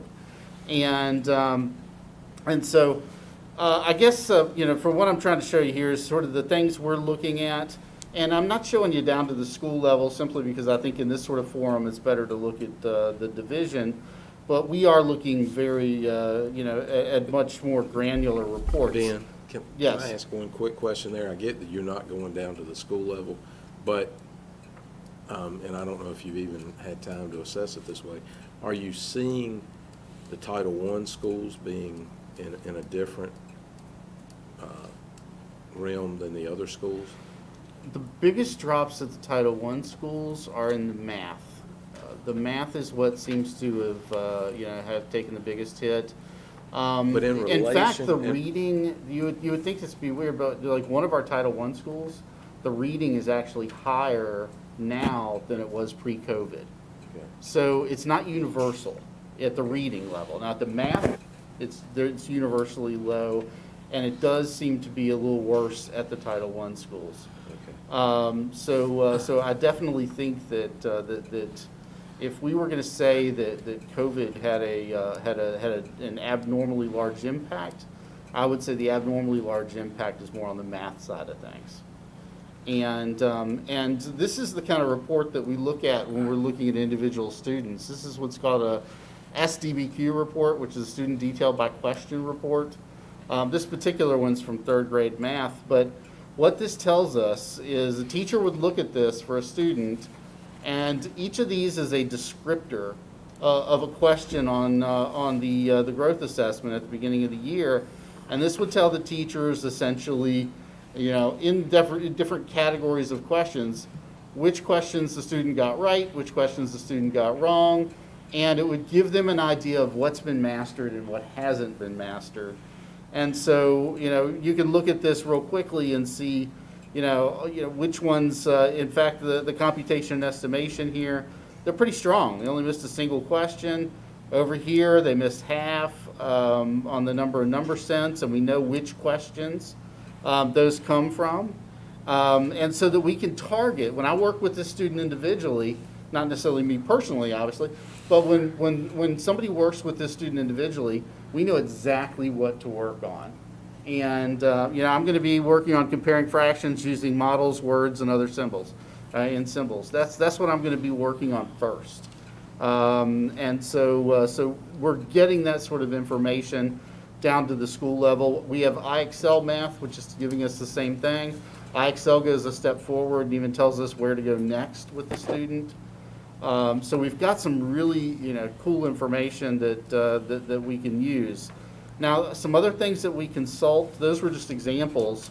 We're looking at the state growth assessment data, like you just saw, the Fountas and Pinnell reading levels for the students that are our biddies, our K and 1, our IXL math diagnostic in 3 through 8, our PALS, which is basically our test of early readers at the K and 1 primarily. That goes until 3 with some students, but we're really using other things by the time we get to that point, as well as prior grades and benchmark assessments. So we've got a wealth of data. The data is not really the concern. In fact, I think one of the concerns that the teachers are having to this point is saying, we've done a lot of diagnostics on our students. We've taken a lot of time to do that. Now we need time to work with them. We really need to make sure that we're starting to see some movement and progress. So the step 2 is, okay, so 1 is the scope of the problem. Now, what resources do currently exist? This is an interesting snapshot. I've never put all this together in one place before, but this is our recurring remedial investment profile for the division. This is what we do every year and how much we spend every year. Sum total's about $1.2 million. You're seeing about 184 in local remediation, and I think funding source is something that is a pretty interesting piece, because very often the federal and state levels fall short on their funding. In the remedial area, they actually help us a lot in these areas. So this is one time that we're actually not going to bash the state and federal in terms of their funding, because you can see that Title I, we're getting $150,000 for tutors. PALS, which is state, is almost $500,000. Algebra readiness, which is states, over 200,000. And then we're making some investments in programs like reading inventory to track reading level. Oops. And excuse me. And looking at different programs to monitor our learning progress, like Performance Matters. So, so our investments are both in tutoring and in diagnostics, or with the vast amount of the money going into tutoring, the vast majority. So that's what we do year to year, and based on our additional need, what are we doing in addition to that this year? And that's what this next chart is. So we've added a lot. We've added the IXL math diagnostic to give us BISOL skill attainment and skill tracking. We've added IXL reading as part of our reading adoption, and that's allowing us to be able to track and build our students' understanding essentially in terms of their reading comprehension. It gives us a lot of quick reads to do that with. It actually helps us out a lot for that. Ben? Yes. Excuse me, one question about that, the reading, just, as we saw the numbers down in the primary grades, 9 points and 7 points, I think it was. Was it due to some of the reading? Because that's the really critical years for the primary, or was it just overall? I think the main reason why we saw the reading down at some of the lower grades was primarily with less time in front of teachers. I think it was a time element more than anything else. I really don't think that we saw a huge change in the reading with our primary kids because they were with us full-time pretty much last year. Right. A lot of it was FaceTime with teachers. Now, with regard to the middle school and why we didn't see as much of a drop at the middle school level, keep in mind that when they were working remotely, they were essentially, they had to do a lot more, maybe critical reading than they had in the past. Determining, I'm going to go into Blackboard, I'm going to, follow my teacher's, written instructions, I'm going to do this and this and this. All of a sudden now they're actually honing their skills in terms of critical reading and being able to, to hone their comprehension skills and then do whatever assignment, comes with that. So, and they had already had the foundation to build on. In addition, now the concern that you have with the elementary is their foundation was still being built.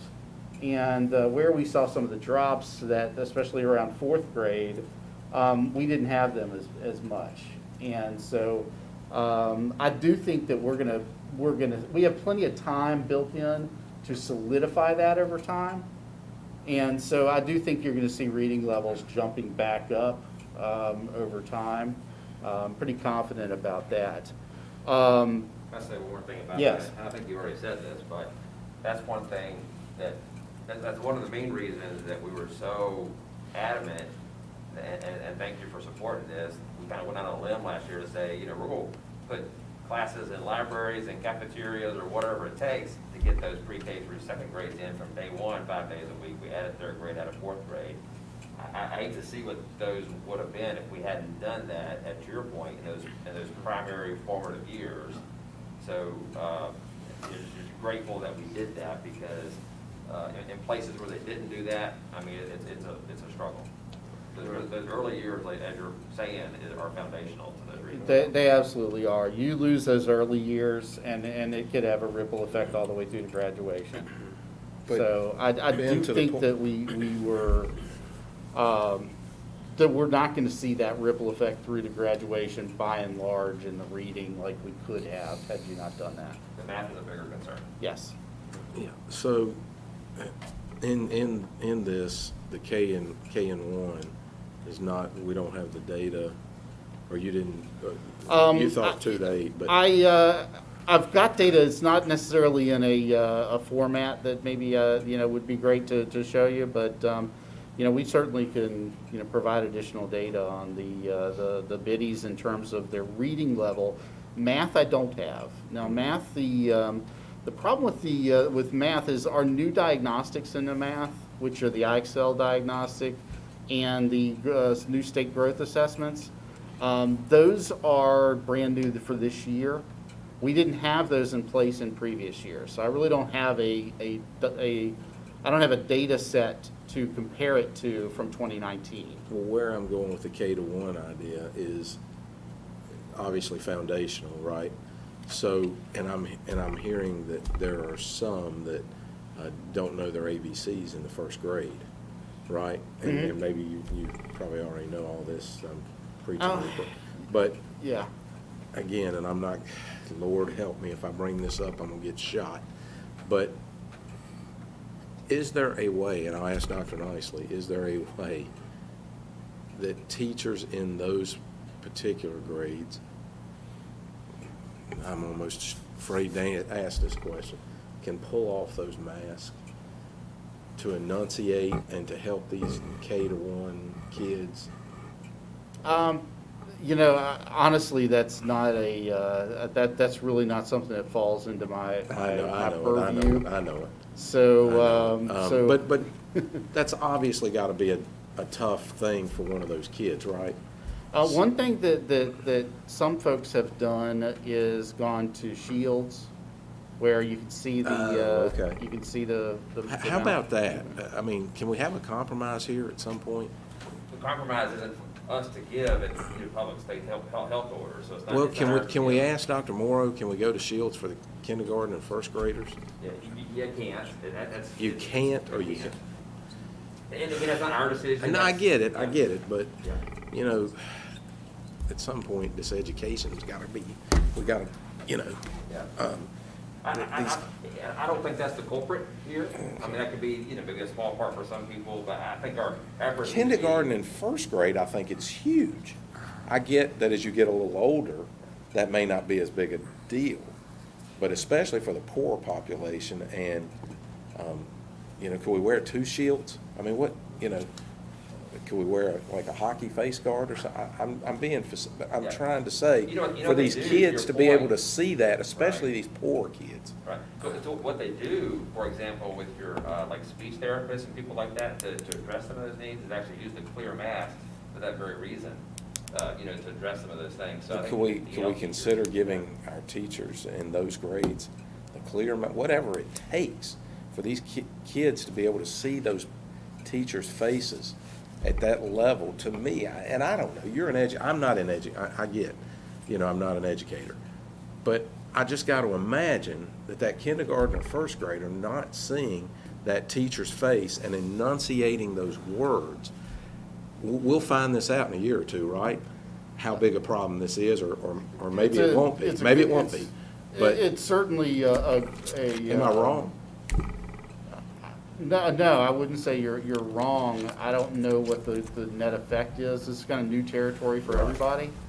So I will tell you that we always have a small population of students that are behind to the point where, like you're saying, first grade, they're still learning, their alphabet, et cetera. We always have that sort of population, and we've got mechanisms in place to address that. And the question is, I guess one of the questions is are we seeing a lot more of that than normal? And that's more pocket-based. In some schools, no. At some schools, yes. Is it only in Title I? Not necessarily.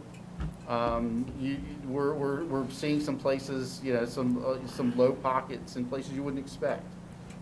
So we've got a little bit of that all over the county.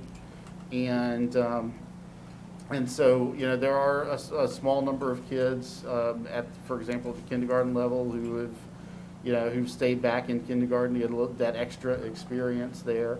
But- I don't think that's necessarily just COVID related, because Yeah, we sure. always have some. But also what I heard is you can't hold all these kids back No, that aren't up to the next grade level. you got to move them And if forward. that follows through at that level, and then it seeps, and I know we're ahead of it. When you hear me say this, it's not like, gosh, we're not doing what we should. I know we are. I know we're ahead of everybody else trying to make these decisions. But, if it gets past this grade, and then it gets, God forbid, to another, I mean, there's got to be a diminishing return, or, where it's harder and harder to get that kid back where he needs to be. And so, Certainly. again, I'm putting you on the spot, and I shouldn't do that. No, that's okay. I That's shouldn't do okay. that. But if there is a clear mask, if there's a helmet, if there's something that these, We have clear masks, if teachers would like to wear those. I mean, I don't know that we want to get in the business of mandating it, but we certainly have those. we mandate Provide- masks, why can't we mandate clear Well, ones? the state does that, but if you guys as a board wanted to mandate that, you could require it. We do have it to provide, and they're certainly welcome to do that. I mean, is that a bad thing? You guys are on the I would mask recommend you side. want to get more information before you make that call. Okay. but- Yeah, I'd want to. All right, well, What I'm saying Who is do we telling you need that to they're get? available, if people want to wear those, they're absolutely available. Okay. Not shields, that's not a substitute. no, I get you, you're saying, but Yes, can sir. they see their face? Mhm. Why wouldn't we have looked at that already? They're welcome to do it. We don't we haven't told them that they have to do that. I mean, we haven't been in the business. I of get it, mandating I that. get it. I'm just Yeah. missing something here. Those kindergarten and first graders, again, maybe some Title I schools are doing better than others, but I gotta believe, those poor kids need it. How about Mr. Greenway, Mr. Williams shares specific school data with you kind of offline here? Again, Okay. we don't want to do that publicly, our teachers are feeling like they're being beat up. Oh, I know that's it's the not, intention. trust me, I'm not Yeah. beating up the, No, I know you're not. Yeah, That's the reason we're my not. gosh, doing they've school by done more. school here. But how about if he shares that with you offline to kind of reassure you a little bit about some of the schools you're asking about? Okay, Mike, did you hear what the discussion was about? The clear mask? No, I didn't. They're available. There are clear masks available, and I'm talking about for these For the kindergarten. teachers? If they Yeah, want it. kindergarten, first If they wanna grade, use second it. grade, you know, maybe that's all we need, I don't know. But to give these kids a fighting chance, to be able to see the words, to see the enunciation, you know, even, and you know, we all say this too, I know we can't with these masks, see the facial expressions and different things that these poor kids are not gonna have the opportunity in some cases. And this is, I hate that our teachers, you know, but they're the one opportunity these kids, I mean, they may have. And if there's a way we can get them to see that face with, if it's a clear mask and they can see them, I think it's something we ought to do. I think we ought to do everything we can do to be able to help those kids. I would suggest before the board were to consider mandating something like that, I don't think we want to sit here and make an educational decision and not based on I understand. evidence and research, so if that's Where are we something gonna- you'd like for us to explore and bring some great research back on that, like the Sure. effects of that, happy to do that. It'd be great. Thank Yeah, you. absolutely. I think I've seen those that, not just the shield, but they have clear. That's Is what that he's correct? talking about. Oh, I'm sorry. Yeah. Yeah, I mean, Yeah, okay. Thank you. It's what our speech therapists typically use, who probably went out, like speech therapists, maybe the EL teachers. Yeah, the ELL teachers use those, yes. thank you. Sorry about that. No, that's a good conversation. What we were hitting at, before we went into that conversation was some new remedial investments. We've got new state assessments, you probably heard about those. We added 11 full-time remediation teachers at the elementary schools. Some schools have a full-timer, some split with another school. But that's, you know, a $663,000 or $664,000 investment there. We've added remediation tutors and through algebra readiness for math tutoring. Although it says algebra, you can go way below algebra with that. And when it says 5+, we're looking for more currently. So what we've done is repurpose existing funds there. We've added some more math tutoring funds for through Title IV. L language tutoring we've ramped up and added some additional resources for science and social studies because of some remedial concerns as well. So again, we've added a lot, but I'm going to tell you that you know that's until you look at an example, you don't really see the full picture. This is I just picked Cundiff because I think they're a good example. They don't get the most money; they're almost the most money, but I think they're a good example of a Title I school and what goes into them when they're looking at their full package when it comes to remediation. All the money that you see here is tutoring only. I mean, these are human beings in front of kids. And so Cundiff's going to get their local remedial funds, their PALS remedial funds, their Title I remedial funds. So you're seeing local, state, federal, for about over $100,000 per year there for tutors. And that's it's kind of a nebulous figure. Is that a lot? Is that not a lot? We're talking over 5,000 hours of tutoring, 29 total contact hours per day. And you're thinking, well, you can't have 29 hours a day. What that means is that most of our tutors are part-timers. Virtually all of our tutors are part-timers. And so when we're talking tutors, you're talking about folks that are usually spending about half a day in a school. And so if you're figuring 4 hours a day in a school, 29 total contact hours, you're looking at about 7 people coming in every day. They have the money to bring in 7 people a day for about half day per grade level to do tutoring. And there's also, in addition to that, the full-time remediation teacher as well that's there. So you're talking about 8 people, some of them part-time. You got a full-time remediation teacher. They also have a full-time Title I teacher. You've also got the, your normal, additional help with the reading as well. Yeah, and one question is, do these increase over the years? They increase as my budget increases, which, is, sometimes yes, sometimes no. A lot of it will depend on state and federal funds.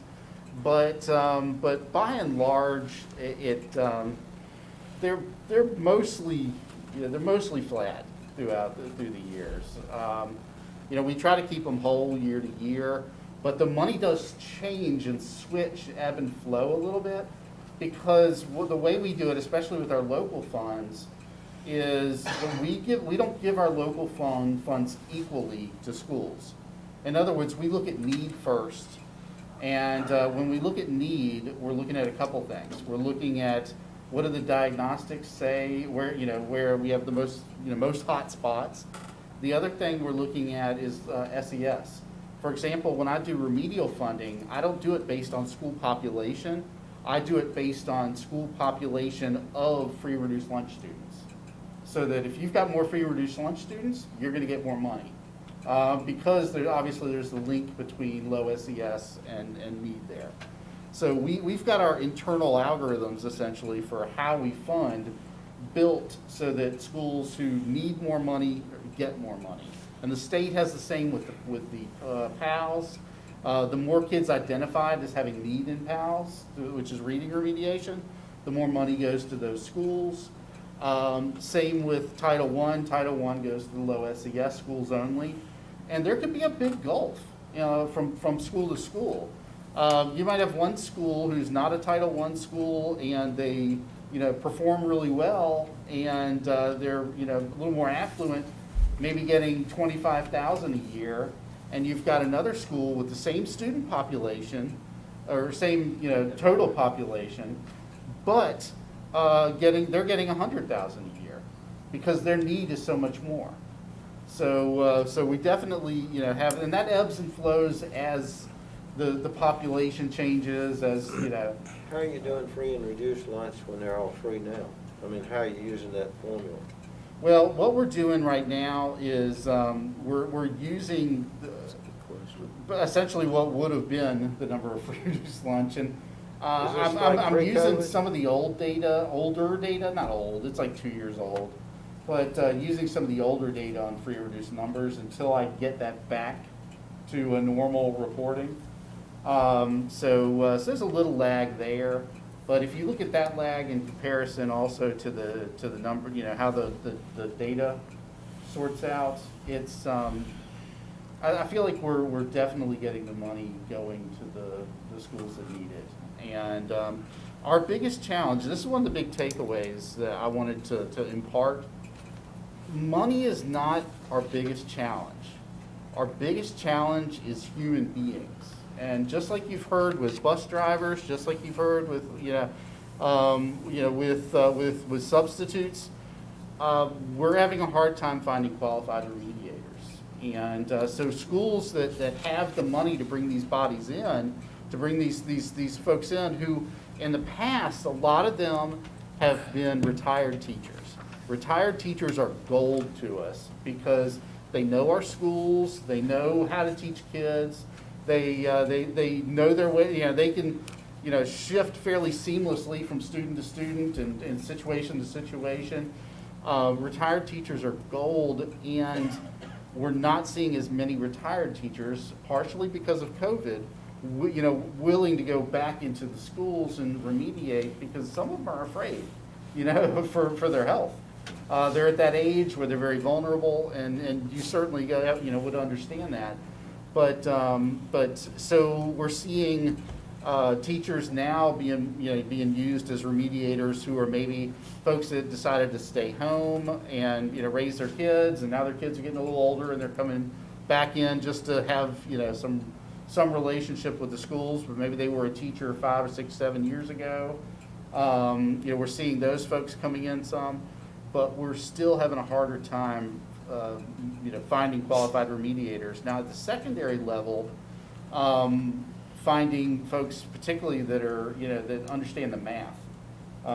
Folks that can do Algebra 1, bringing them in, that's a real challenge. Because if they have a teaching degree and they can do math, we would have hired them already at full-time.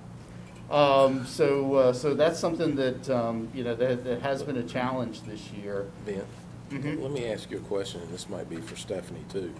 So you've given us this number of $100,000 a year for Cundiff, and that may be spot on, but it might be 200,000 that's needed, might be 50,000. I don't have any idea. So that's a large number, and then we've got the extra full-time remediation teacher that's assigned as well. Here's what I'd like to know. Has anybody asked, have you had this conversation with Ashley? I haven't, don't know it, I don't have any idea. Have y'all had this conversation with Ashley, and has she said this is what I need or what I don't need? And what I want to say, and it's not going to sound, coming from this level, Mhm. and you telling us is wonderful. I'm not in the trenches trying to get it done. Jason's not in the trenches, Mike and Dave are not in the trenches, and us at Central are not. Mhm. But they are, and they know. Have they had that conversation to say what they need? It's a good question. I've actually been in contact with Ashley a dozen times. And this could be year, any teacher, by the way. And she's never expressed that need. But have I specifically, had a conversation about that? We have one scheduled for like next week, where we're doing our first specific meeting on this topic with the schools. Like, what did your data say? How, what are you planning on, what does your intervention planning look like? This is sort of, our, central office responsibility to go and say, tell us what your remedial plan, at this moment, now that you have the data, looks like. And tell us what how you do we need. to monitor and adjust? Yes, Yeah, that's what do you my- need? That's my First- question. Yeah. What, Yeah, so we have You a tell formal us. meeting for that next week. we've got you the data. That's okay. But, Or the but I do 16 know elementary Ashley, teachers. Ashley and I have a good relationship. Yeah, and I'm not, this is not She Ashley would've- specific. oh, I haven't yeah, I know. spoke to Ashley about My, that. my point is that if she needed money, she'll pick up the phone and call, and she'll get it. Yeah. That's the next thing I want you to know. She'll And get it. one second, real quick, I wanted to give Mrs. Hogan a chance to chime in. I speak to her on a regular basis, and in terms of the funding source that she has in terms of monies, she feels comfortable with what she has. Her biggest challenge is what Ben has just shared, is that she is having trouble finding qualified, like, for example, she needs a PALS tutor. And so with that, she's still currently seeking a tutor for her building, an additional one. In terms of her Title I staff, that is completely filled, so she's in good shape in terms of her 2 Title I teachers and her Title I IAs that she has there at the building. But she is currently seeking a tutor for PALS. Okay, and keep in mind, I want to make sure y'all know, I haven't had this conversation with them. It could be Cave Spring Elementary, it could be Glenver Elementary. I'm just wanting to know that they're having input to get, Absolutely.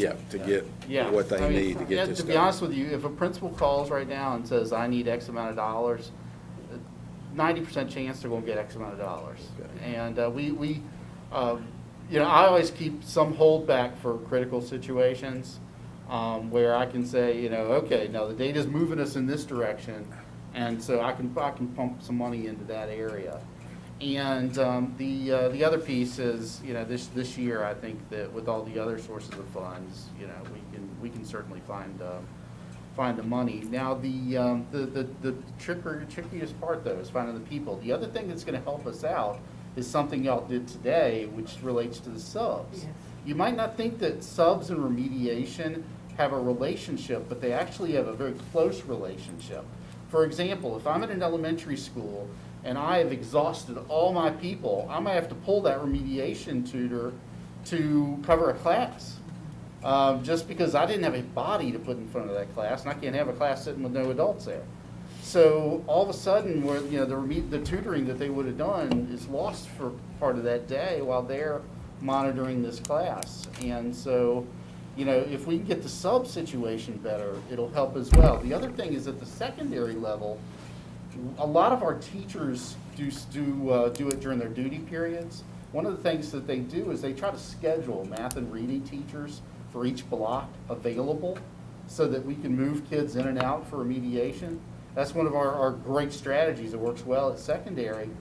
But if I need those teachers to cover a class, then that actually, you know, that takes away my, my remedial person at that point. And so we need them for remediation. If we can get the sub situation worked out, it'll actually be a benefit to our remedial situation. We've heard that at all schools. I'm gonna ask 2 follow-up questions myself, and I apologize if I asked you ahead of time. So, I will ask the question, what typically happens if, you know, a principal calls you up or calls Ms. Hogan up and says, you know, look, I need, you know, additional funds, you know, what typically happens with that? I mean, I think you already answered that question, so. Yeah, I mean, I'd say on a typical year, we look at 2 things. One, do we have money in our holdback to provide it? And is there real need, or is it, I mean, is it a valid need? The other thing we would look at is how are the other folks spending their money? Because there are times where there are schools that have a bias towards wanting to use their own people. They want to use, especially our secondary schools, they want to use their own people. They don't want to do a lot of outside the school stuff. That actually doesn't cost us money, because if we're using our own people, then we can't double dip. And so the tutoring money isn't being spent at those schools, and I reallocate. So if I see a school's not spending their money, I can reallocate to another school at that point. So we do that all the time. That's really, really common. And a lot of that is going from secondary down to elementary, because in elementary, so secondary schools can cover a lot of their remediation in-house through the duty periods. And so, you know, a teacher has that 90 plus minutes available. 45 of that's planning, the remainder of that's duty. A lot of the time, the duty period is going to be their remediation time. And so, you know, you've got built-in remediators at secondary that aren't getting paid on a timesheet. And so they're not going to be hiring a lot of external people if they feel like they've got that covered. And so then elementary can't do that. With elementary, their planning period is at the end of the day, and they don't really have a duty period.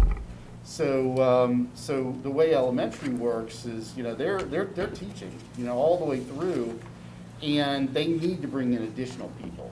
So we're spending, in fact, you know, I showed Cundiff. Cundiff is getting 8 times more money than any secondary school out there. And maybe they need 20 times more money, okay? The amount more doesn't, you know, and maybe one needs less, but the main thing is the 16 elementary principals, we can go on record, they're having input and getting what they need to remediate these kids. I've got good relationships with all 16. I've yet to have one of them this year say, give me more money. Yeah, I agree. I have had a lot of them say, I need more people. Right, And yeah, that's my I do second hear that. question, is, I believe, Bradshaw's here somewhere, I believe the rate we pay remediation tutors is set in our pay plan. It's 20 an hour. Yes. So is that something we need to look at, like we've done, raising our sub rate? Do we think that would incentivize getting? I think if we More moved it to 25, it really wouldn't gain us, I don't think it would gain us any more people. I mean, maybe 1 or 2, but 25 is what we looked at for a while. I mean, even if you went to 30, the problem you run into is it's not necessarily about folks saying, well, I'm just not going to do it for that kind of money. It's more about, you know, concerns about their health you know, you could pay me $1 million, I'm not going in. Or it would be, you know, just simply not being able to find people, period. But. I would like for us to maybe study that a We little can, bit. yeah, maybe I mean, we bring can that certainly back as study a- that. It is our pay plans that would require your approval, but I'd like for us to study that a little more and see if there's you know, even if we could get 5 more people in. And I've got to We could go work back to that way. principals and say, are you having those conversations with people? That's what I need to find out. Is- yeah, Are is the it about principals money having or is it about conversations with safety? People and are being turned down because of money? I'm not hearing that, but it might just be that they haven't shared it with me. So I can go back and look at that, definitely. Mr. Chairman, Yes, sir. I don't want to jump into this discussion, but I will. Earlier today, we talked about, you know, incentivizing, you know, through salary and whatever, to get more subs. And we looked at the ratio of per hourly rate with, you know, the various people. And we talked about teachers there briefly. You know, probably the most difficult people that you're going to have to do are the subs based on the idea of what we're asking them to do, you know. They're coming in to situations where they may or may not know the students, they may or may not know the curriculum, they may or may not know the operation of the school, they may or may not, you know, have the preparation time with the teacher, you know, to make sure it's happening. With remediation, I go back to my earlier statement. If it's done and done well, then the teacher and the remediation teacher have had conferences. They know when they come in on Wednesday, they're going to have 7 students here, they're going to have 9 students here, they're going to be working on X, Y, Z, and, you know, they can plan accordingly. And they're going to build a relationship over time with the student. And they're going to do that. You know, the key thing there, and I know that, you know, we can look at it from a lot of different angles, but, you know, I still go back to the fact that good remediation, good intervention starts with the teacher and works out. And we got to find the right people to work with them, but we've got to have a plan in place when they come in. They cannot be expected to come in and, you know, provide remediation for us. They need to come in and be able to work a plan that we've developed, so. Absolutely. And one consideration, if we are looking at additional funds per hour, keep in mind that it's, you know, that also reduces, unless you add more money overall, it reduces the number of hours per school that they have. In hours per, you know, because if I'm going to say, you know, go from $20 to $30 an hour, then I've got a third fewer hours, you know, budgeted. Well, but I think that. So then we have to look at adding budgeted money There you go. to take care of There that. you go. So That's just what know Mr. that Greenway said earlier. that's part of the whole package there, yeah. So, looking at some general considerations, we talked about a lot of this, but, you know, we do believe that the best remediation is done during school rather than after school. A lot of our kids that need it the most will not stay even if we provide transportation. Transportation's problematic at elementary anyway, because you need them for about an hour. After about that point, they're tired. You lose them. And because of the way the secondary bus run goes, you probably wouldn't be able to get the buses around for, you know, till about 2 hours. We want to make sure we don't pull them out of their favorite courses, you know, all the time, so that they end up hating school. You can't burn them out. So one of the things that we understand about remediation is you can't just do it as, you know, you can't pull them every day and really just drill. You're going to burn them out pretty quickly. And so it takes time. It's a process. Now, there's short-term intervention. Now, that's a little different. But a lot of the kids we're talking about are long-term remediation. And with long-term remediation, burnout is really is a concern. You don't want to take away their love of school. And so there's a balance there. The other things that we look at in terms of funding, elementary gets a lot more than secondary, but secondary has more natural resources available. And also by the time you get to high school, you don't want just anybody coming in and doing chemistry remediation. You need a certain, person with certain qualifications that tends to be the teacher. And we talked about the funding formulas. And finally, now, the schools really, and like Mr. Weimer was saying, now that we've got the data, we know who the students are, everybody has to have an individual plan, and that plan then has to get communicated to whoever's doing the remediation, if it's not the teacher. And then we have to be following up and monitoring that plan, and essentially saying, is our plan working? If our plan's not working, how are we adjusting and retooling? So there is definitely some progress monitoring going on. We're hoping to use our PLC approach as well to get teachers together and support each other in this process and make this all work. So it's a process, and it's a process that it's going to be long-term for some folks. Some folks it's going to be short-term remediation, and there's a couple things that are absolutely free that probably will end up in the long run mattering more than the pull-out remediation, and that's what we do with them when we have them in class. Okay, when we have them in class, we've got a scaffold, which is basically teaching them the foundational skills as we teach new material. Because the concern you have is you don't want them falling farther and farther behind. So you have to keep moving forward, but they can't move forward unless they know the foundation. And so you've got to teach that along with the new material for a while until they catch up. And that's a challenge, but we have teachers that do it really well. And then spiraling is that constant review. Sometimes by the time you review it 7, 8 times, it just clicks with the kids. And so they have to have a real systematic review process in place that they do throughout the year, and that's really well planned. And our best teachers do that really, really well.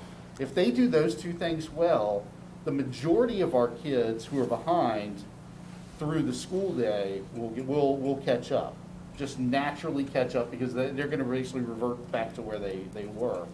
The ones that have fallen significantly behind, those are the ones we pull out, and we prioritize our resources on those students more than anybody else, to make sure that they're getting our internal things like scaffolding and spiraling, as well as some one-on-one support on whatever we've identified they need.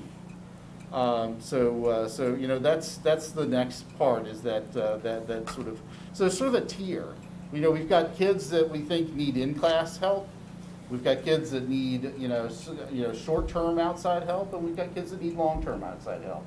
And we generally know who those kids are right now, and are just getting into the rhythm of getting them their support.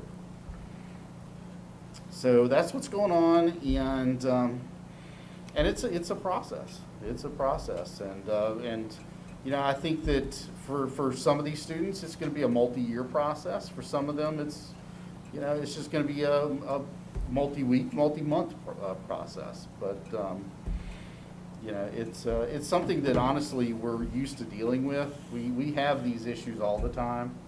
Obviously it's more students than we're used to, but it's not exactly a situation that's foreign to us. So, Thank you. Thank you, Ben. any more questions? We appreciate you. No, it was very thorough. Good. All right. We'll move on to 3.04. We've got a COVID update from Dr. Stegall. Welcome.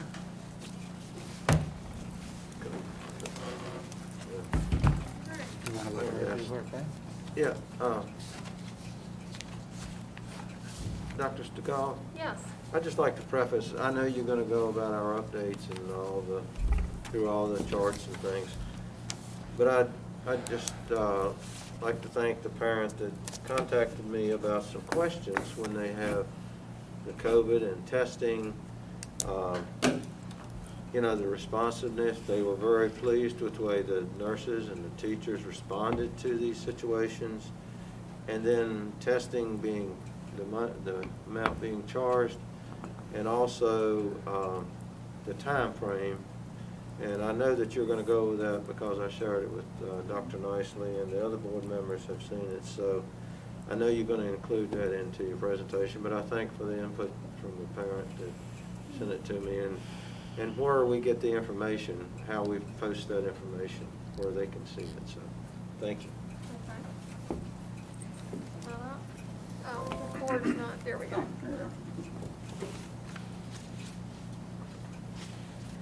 Okay, this is good news here. So see that we're starting to trend down. So this is Roanoke County data, number of positive cases. So that's looking a lot better. We are also can feel it in the school. This is the community transmission chart. You can see we're still plateaued. We're still at 11.2% of positivity. We're still at high transmission, but I'm hopeful we will start to see that trend down as well. If you take a look at this, I know it's hard to see, but you can see the drastic changes. These are positive cases by school. So you noticed last week we had a couple spikes in some schools where we had some concerns, and now you can see this week we're back to a more reasonable number of positive cases, and we don't have any schools that are currently in jeopardy. Even though we can't see the school names there, high bars, not so good, low bars, right, that's correct. A lot better. These are the three schools we were concerned about last week: Northside, Cave Spring, and there was a Glenver Elementary. And so obviously the numbers have come down across the board. So these are the positive cases by date for all schools. You can see a little bit of a decrease there. Hopeful for that to keep trending down. This one here shows in-school exposures. Again, you see in those three schools we had lots of exposures because we had lots of cases. So now you can see we're also trending down in exposures as well. This one shows total number of quarantines to date. Remember, these number of quarantines are from positive cases outside in the community, positive cases in the school. These are the total number of kids in our school division and staff who are quarantined. So you can see we're still not where we need to be there. That chart's not exactly leveled up, but we still have some work to go there. Okay, so to address Mr. Ray, some of the questions we had there. Last couple weeks ago, we reported that we were really having trouble getting kids to when they were quarantined, to go get tested and to get back into school within the 8-day timeline.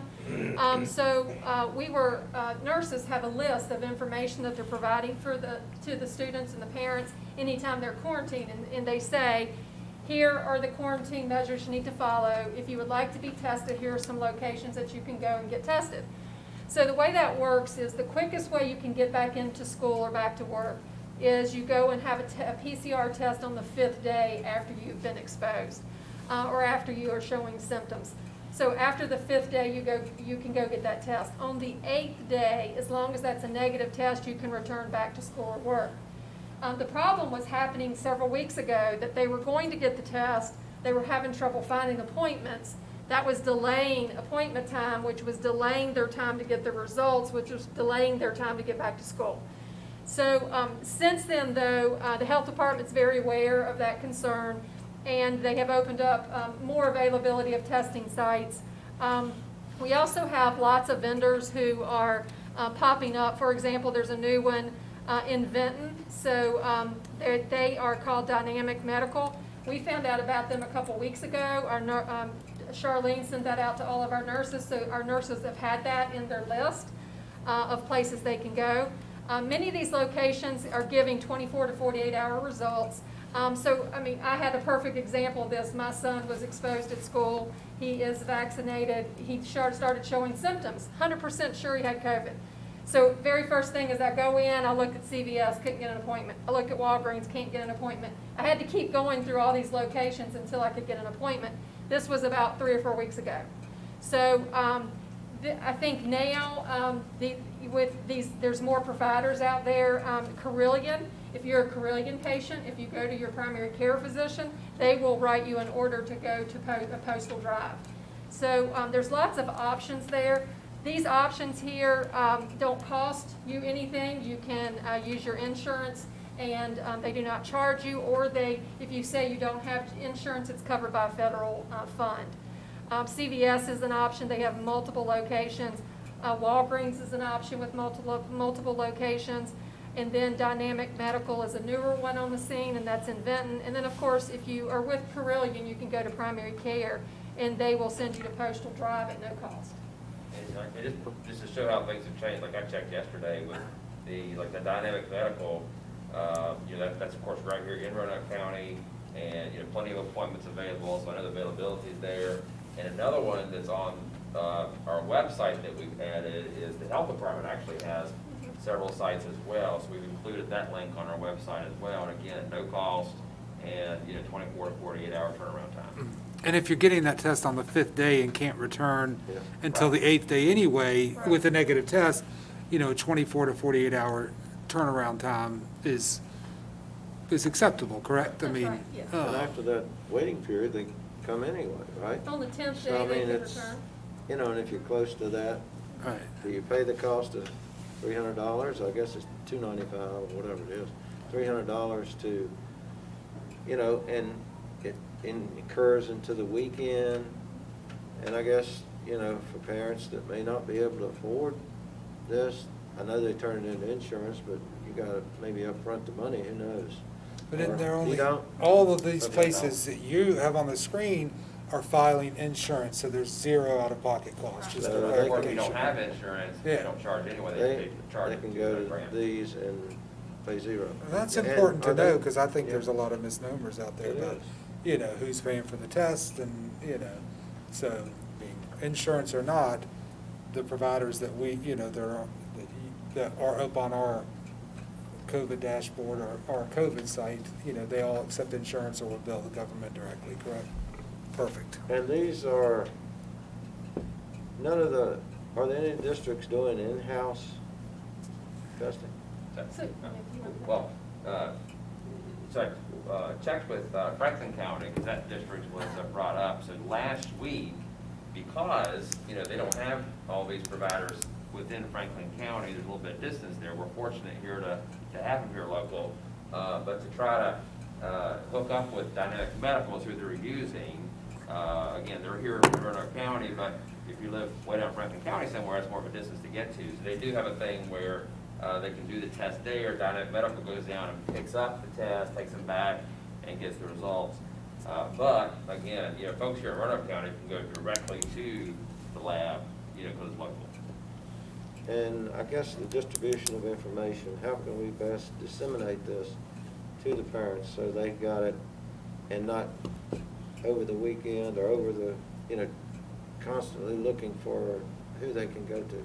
Yeah, I mean, so I if know you- it's here, but. Yeah, if you go to our website, it's listed there under the COVID information, and it's listed there as locations for testing. And so all of this is currently there. Our nurses, every time that parents call and they walk them through, they give them a list of places they can go as well. So I do know that the nurses get overwhelmed at times, and I'm sure there's times, if there's a checklist they have to go through, they may not tell them about all these options, but they do have that information. So if a parent were to call back and say, hey, I'm having trouble getting an appointment, can you help me find something? They can certainly help assist with that. But we did not have this information previously listed on the website. We were relying on the nurses. So I'm glad, we were able to add that, because that way if it does fall through the cracks, it's right there. It's everything's linked, people can go right to it. So if a child is sick and told to stay out for 72 hours, they go to a doctor and the doctor says you can return to school, do they still have to wait the 72 hours? No. Okay. Not if they weren't, exposed, like a known exposure to Yeah, COVID or right, something like yeah, that. yeah. And then they just furnish proof that they've been cleared by the doctor. Right. The doctor will send a note that they're clear to return to school. Okay. Usually what they'll do is they'll do a quick test for COVID to see if it's positive. For example, my son, he ended up being negative, thankfully, but they did a mono test, they did a COVID test, and they did a flu test. They did all of that, and it was 15-minute testing. And they said, well, he just has a different virus. Do they bring the notes from the doctor to the school, Or is there a process with that? They bring it back to the nurse. Back to the nurse and they say, you're okay, stay in school? Yeah, we go back, we have that running quarantine spreadsheet, so every single time there's a change, they have to go in and change that spreadsheet. So we have all the current information when the student's allowed to return. That's a good addition. That really is.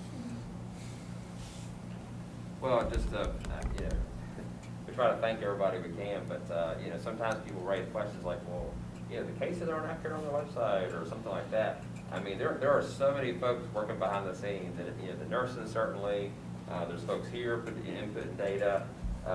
If there's such a, if there's any lag time, it's not by lack of transparency, it's maybe, but they're pretty good about getting it updated quickly, and I just wanna, again, applaud and thank all the people behind the scenes who are making that happen. We're really trying to make it as transparent as possible and stay up on all the data. Okay. Any other questions? That's all I have. Can I ask a question? It doesn't have to do with that, okay? Okay.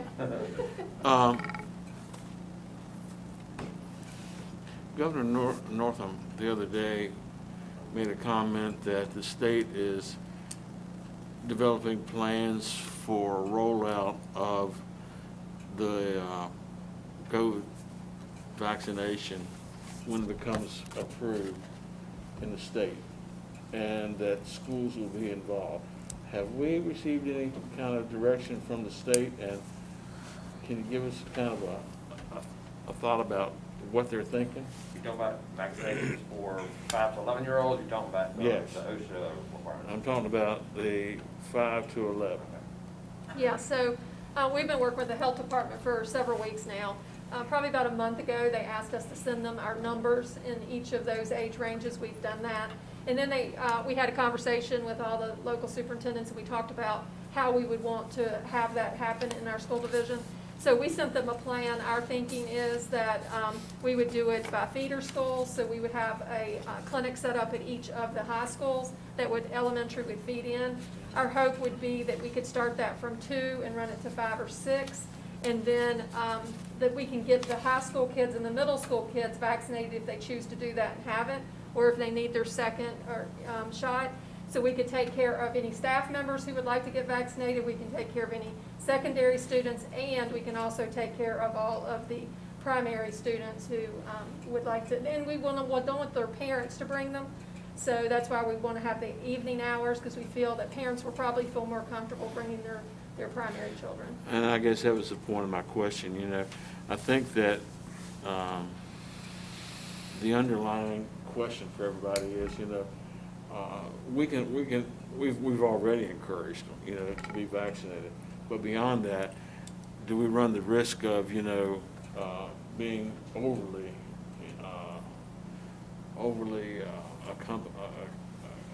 accommodating, you know, to the point where it feels like that, you know, we're forcing them to. We're not gonna force them to. Oh. Parents still have that responsibility for making the decision as to whether or not they'll be vaccinated. We're simply making the facility available for them so they don't have to go to all these other places to get it, so. Similar to what we I think that's did an in the important spring. distinction.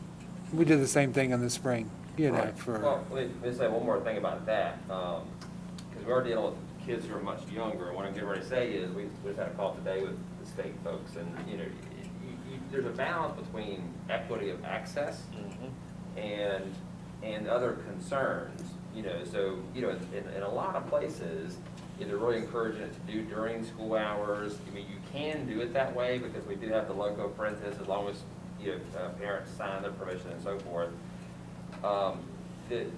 What we're looking at doing is more after hours with the parents doing it, and I'll tell you why, is because they don't have the staff to go around to each one of our elementary schools. Okay, that's not gonna happen, because we're a larger school division, which would require then us to do it like we did for the older kids and bus them to places and so forth. And this is our feeling about it. We don't feel real comfortable with little ones, sending them off, you know, even with parent permission, right, written permission, Away from on a their bus to time. go someplace else to get something. To me, that sounds pretty scary. I mean, to go to a foreign place and so forth, even with, you know, adults. and we just don't feel, because they can't do it at our schools, we'd have to take them someplace else. That's why we feel more comfortable, given the size of our division, to do more after-hour thing with the parents being there, because we feel like that's best for the younger kids, if that makes sense. That's just Yeah. our feeling about it. And I don't disagree with any of that, you know, I think it was just a matter of, you know, how things get started. You got the news report that he made a proclamation and that the schools are working on it, and then the first thing you do is you get a call, you know, what are the schools working on? So now they know. Sure. All right, thank you. Thank you, Dr. Stahl. All right, item 3.05, no, just Dr. Nicely and Mrs. Peterson. Yeah, so, Mr. Jones is gonna, we just have a couple slides to give you an update of where we are as far as looking at what we officially call premium pay. We're using that language instead of bonus, just because if we use the federal grant funding, that's the language we're required to use. If you recall in September, we recommended, you guys thought it was a good idea, you supported the idea that this is something we should look at, like go back to the ARPA funds to see if there's some adjustments we could make, to do some premium pay, that is bonus for, all employees, because, part of what we also had brought was the need, not because of hardship or working conditions, but because of just hard to fill positions, shortages on our special education teachers. Then the question came up was, could we do something for everybody in terms of a bonus? And so what we said was, yes, let's go back and study that. We wanted to get some, have time to get some more pay periods under our belt, so we said we'd bring this in November in terms of the final recommendation. But we did want to just give you an update in terms of where we are and where we're thinking. So we're going to look at some things kind of conceptually in terms of some things we're looking at to kind of know where you're headed. That way, if you think we should go in a different direction, you can say so. But we're not bringing a final recommendation today. We're just kind of giving you an update in terms of where we are. Okay. So having said that, go back to the previous slide there, Mr. Jones, if you don't mind. So again, the sort of rationale of even looking at this and the context was, obviously we've heard this over and over again throughout this meeting, is that the ongoing situation with the pandemic, continues to strain our resources, and we think and I know the board agrees with this, our most important resources are human resources. I mean, our people.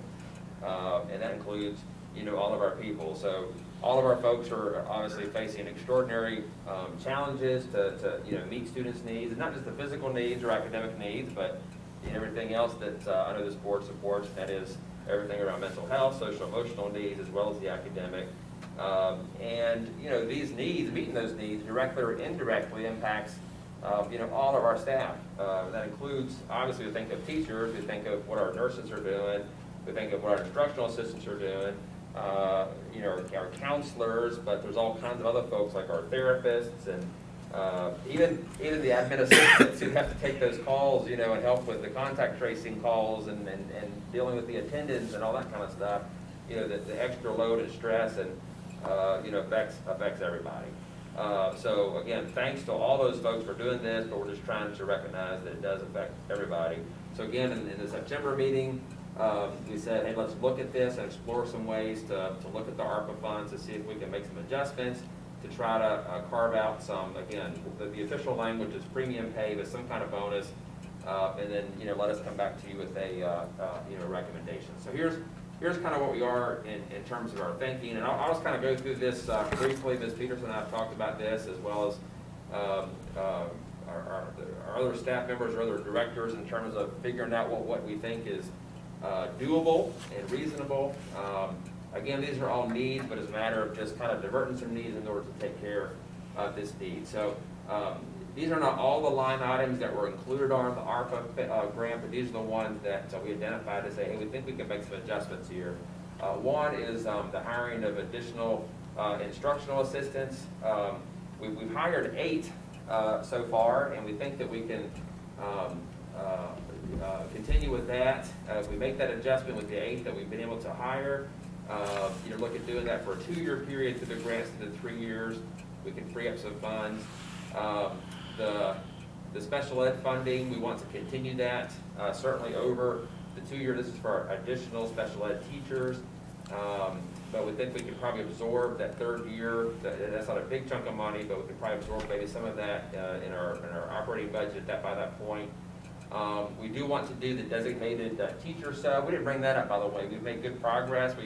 Now that we've gotten official blessing from the state on our grant, we've already, we reach out to the principals and say, okay, start doing it. Start lining up those, we used to call them permanent subs, but designated daily subs is really a way to think of it. That's the folks who are going to be paid on a long-term subcontract, which is $180 a day, so there's that incentive to do this, but it's the subs that the schools can rely on day in and day out to try to meet that need.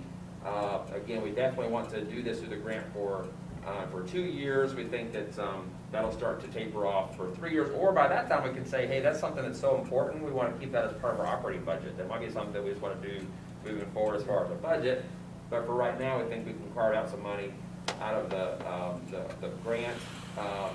We think that the line item for meeting that need for our hard-to-fill positions, special ed, the incentive there is, as we've shared with you right now, and we love all of them and we need them all, but we are concerned that we want fully licensed special education teachers. That's our incentive. That's what our neighbors are paying big-time bonuses to try to attract.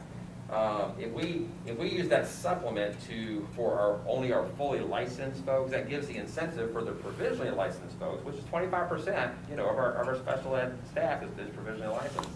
But that gives them incentive to keep working on that. If we reserve that supplement for the fully licensed and use a $2,000 figure instead of $2,300, then we can save some money there. One of the ideas was, hey, it's always a nice idea to think we could use more aides on regular ed buses. We feel comfortable saying, that we can forego that piece of it, and then the little chunk of money there for the math supervisor, increasing those days to help with those math needs, we can absorb that in our HR budget. So we're reporting to you today, and again, this is not a final figure, okay, at all, but we feel comfortable in saying that we'll definitely be able to look at a minimum $1,000 bonus or premium pay for our staff. We'd like to include all of our staff, except for myself. But so if you multiply, right now we have about 2,172 folks. If we can do $1,000, that's the figure we need. So far in concept, we think we've carved out enough to be able to cover that.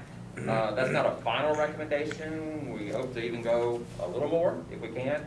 But we need to do a little more tweaking and figuring out on that end. One of our remaining challenges, and we have some ideas about this, and Ms. Peterson's using her problem-solving skills and creativity, all within the rules of accounting, of course, to figure this out. I'll say that out public. Not fuzzy math. That's right. No fuzzy math. Put that disclaimer out Yeah. there. But one of the unique stipulations in this third wave, the ARPA fund, was that you have to say 20% is for the unfinished learning. Obviously, we want to do unfinished learning. A huge chunk of our ESSER 2 grant was toward unfinished learning for all of our summer programs, just by way of example. So we're not trying to skim on that, but we have to show in this one that 20% meets that definition. So some of these adjustments, we have to kind of figure that a little bit more.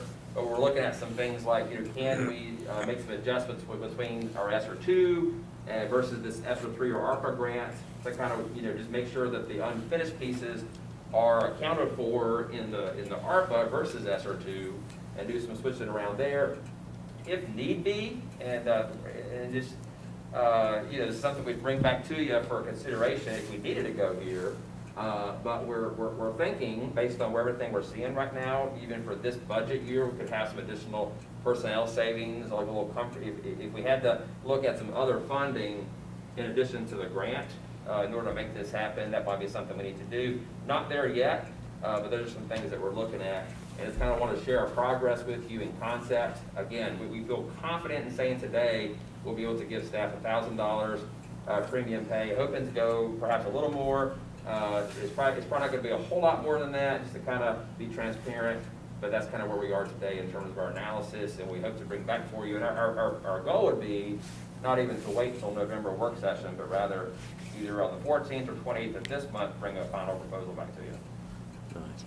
Does that include board members? No, I should have said no. Gosh almighty. Superintendents and board members included. Don't go there. Daggone it.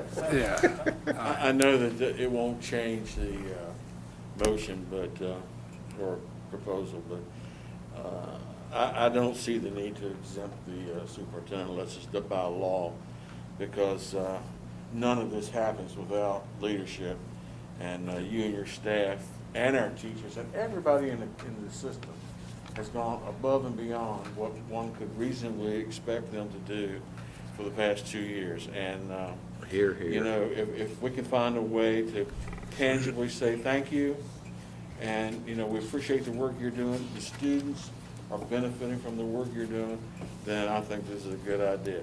But I would not necessarily want to exempt anyone. We could probably come up with 1,000, so. Take it out of the superintendent's budget. Yeah. So, Well, I do appreciate that sentiment. I mean, and in all sincerity, you know, the focus right now is to, you know, just get that as far as we possibly can for, and I tell, you know, our principals, our teachers, anybody I talk to every day, they're the ones making this happen on the front line, working with those kids and adjusting to all these situations and so forth. So we just, that's our priority. But I thank you for the sentiment. I really do. And Dr. Nicely, thank you for, I know I kind of threw this on you at the last minute, but I appreciate you putting the preliminary ideas, because, I mean, I think it's important for our staff to know that this is something that, you know, the board and you, we've been thinking about since our September work session, and kind of just wanted to put it out there for people to know that, you know, working on it behind the scenes, you know, and starting to, you know, so Susan can plan from a budget standpoint. Thank you. All right. Let's welcome up Mr. Grimes. He's going to give us a brief facility and operations project update, and then we're going to have a update on process for ensuring, you know, what we're doing about proper ventilation in our schools. Should be a good update 3 hours later. So Well, let me I feel bad that Mr. Grimes has had to sit through. This is what happens when you. That he's still awake is amazing. And let me just say up front, I appreciate Mr. Grimes stepping in today. Normally, Mr. Lowe would be giving this report. In fact, we would have had Mr. Meacham here as well on the HVAC.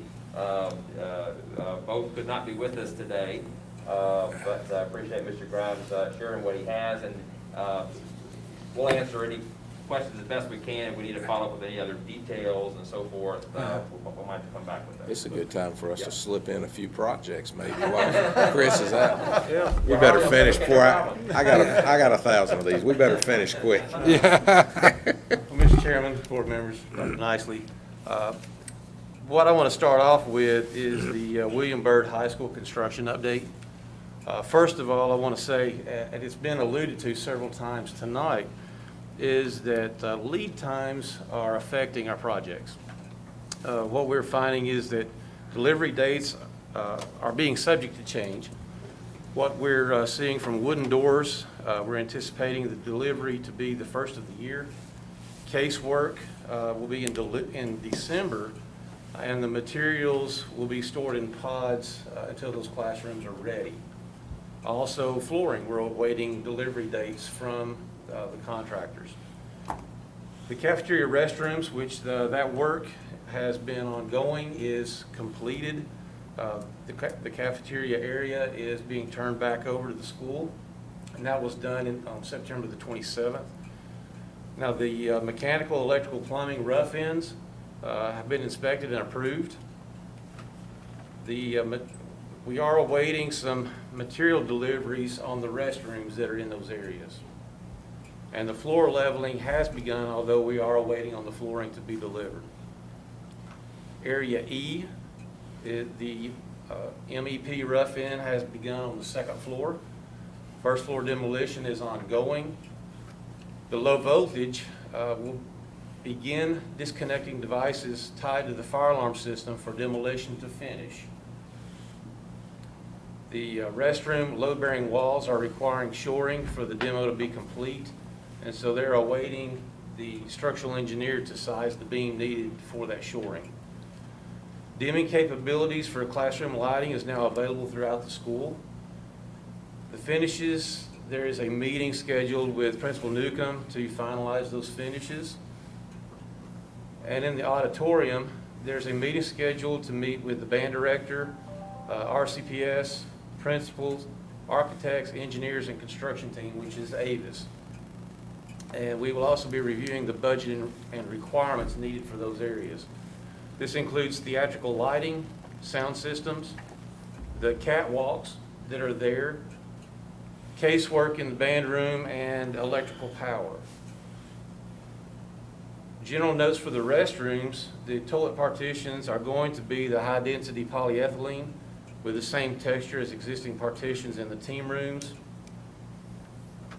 The stall walls are going to be held 8 inches off the floor to accommodate ADA requirements, but also the top of the stalls are going to be 18 inches from the ceiling to ensure compliance with fire sprinkler codes. There were some questions regarding using the ACT ceiling tiles, very similar to what we see here, but not as much texture. That if you had those instead of solid ceilings in the restrooms, then that would provide a place for students to hide contraband or other items in the ceilings. So they're going to move forward with using grid clips so that those tiles cannot be pushed up. But it will still allow for maintenance to come in. If there's a water leak or electrical wiring that needs to be pulled, they can access those tiles and do what they need to get done in the future. The trailers that are there have, one, the principal has received some security complaints regarding the gates at the fence. And Avis, who's the contractor, has installed metal plates to prevent access by outside persons.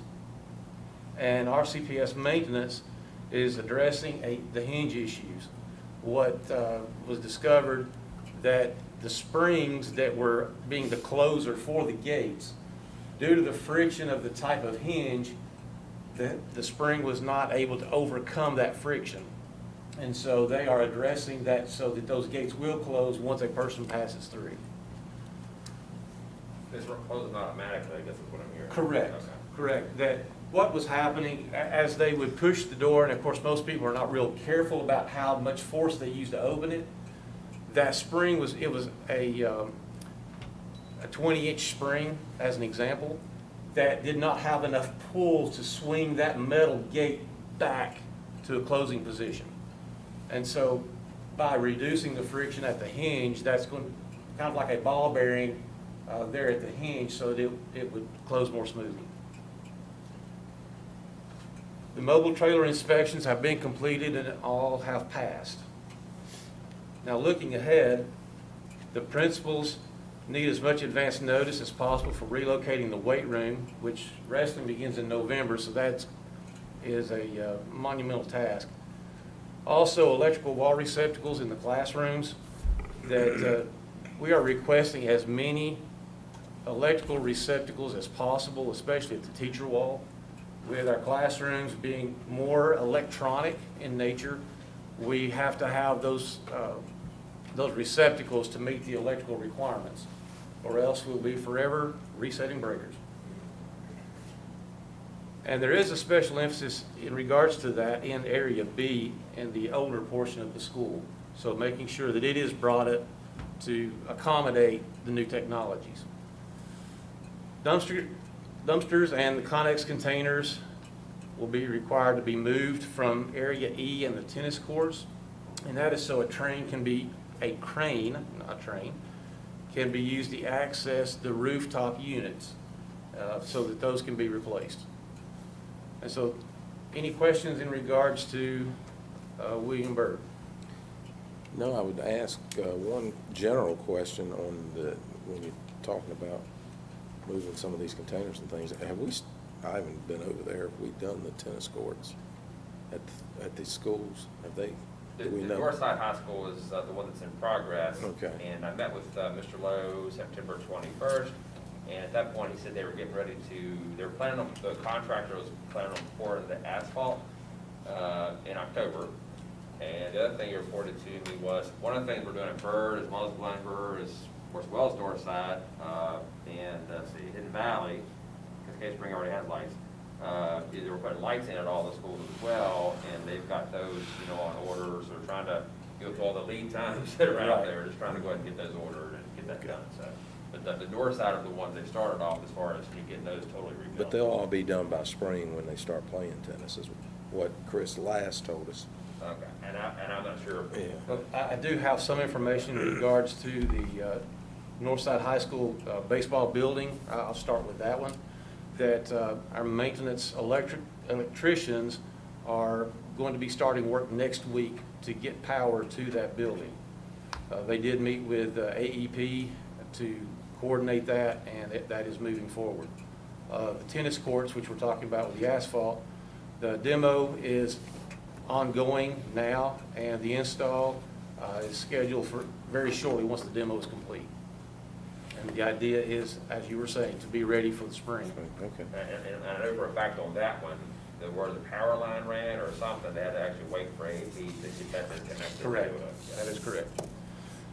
And then I also have the cost of maintaining outfields at baseball and softball, that Mr. Lowe is gathering information on that so that it'll be ready for the next meeting. And then, as mentioned earlier, the MOU with the county in regards to contributing to the replacement of artificial turf at Bogle, Glenver, and Byrd, yes, thank you. That is being revised and will be ready for the next meeting. Yeah, the county has agreed to do that, so that's not the issue. I told Mr. Lowe when we talked last week, I said, as far as our side, as far as, finalizing that would be a budget issue, let's get that in there, like you're saying. But he does have that ready, the county's agreed, he'll bring it back. When you say the county's agreeing To to. put money toward Byrd as well as Glenver, Gotcha. like we're doing at Bogle. Okay. I just wanted to make sure they weren't doing Replacement. the work. Replacement money.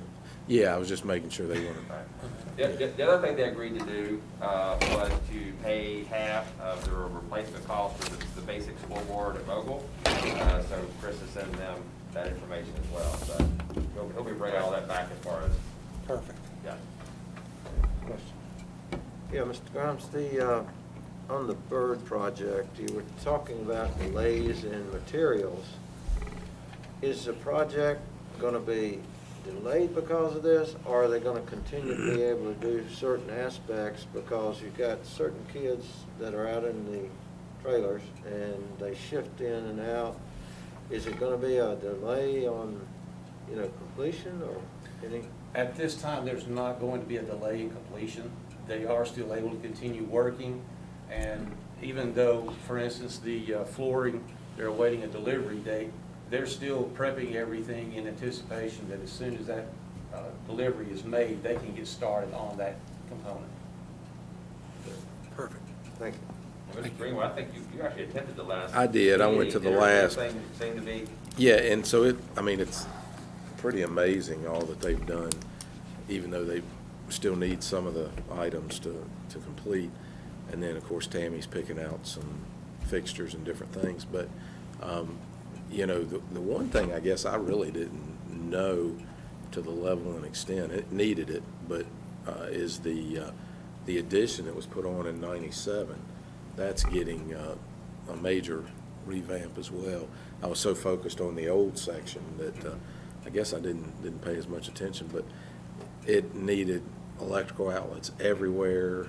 It was already antiquated. I hope, my hope is that, the Cave Spring, Byrd, and any other ones that we do, and it's hard for us to know what's coming down the pike and how technology changes, but is that, we don't out-technology these schools. You know what I mean? It's moving so fast, you don't know what you need in 15, 20 years. Just make sure you have plenty of clocks. Yeah, clocks, yeah, don't lose the clocks. Uh-huh. Well, we were over at Case Spring High School yesterday, and reminded, the good news is, all the clocks agree with each other. They all have the same. You imagine what you'd have if they weren't. Can you give That's us an all I update have on on that report. Okay, you give us a quick update on ventilation?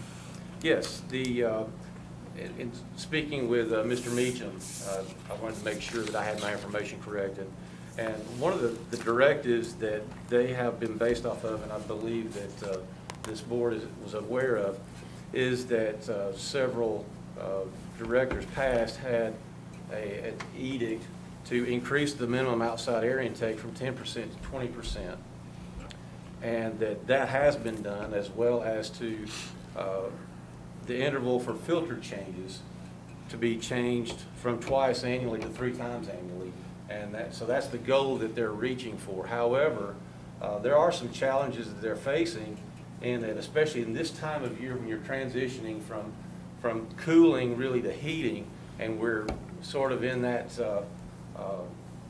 nexus area where one day is going to be warm, the next day is going to be cold or chill. And so they're finding at some of the locations that they have limited ability because the equipment just was not designed when it was installed, whatever that time was.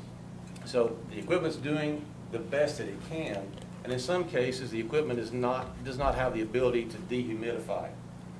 What that means is as we have these cooler outside air coming in, it's causing condensation to build up, which then is creating moisture in the buildings that we're having to fight against so that we don't have potential mold issues that could affect us later. So the HVAC team, maintenance team, they're working to stay on top of that, but at the same time trying to get as much outside air in. In some cases, they have the economizer that will help, but in other cases, they do not.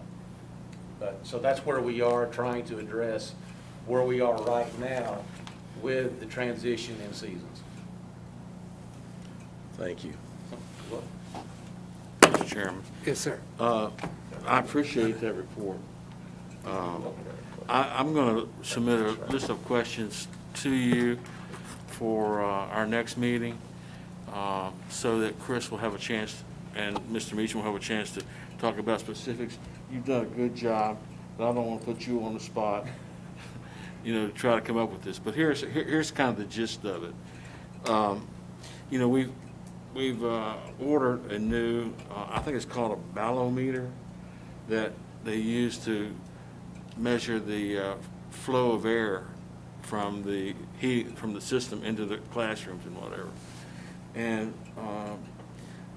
I'd be curious to see, have they been going back and checking, spot checking some of the areas, especially some of the schools where we have higher transmission rates and higher, quarantines and things like that. Is the ventilation satisfactory in those schools and others as well? You mentioned that we're changing over from winter setting in some schools. Most of the schools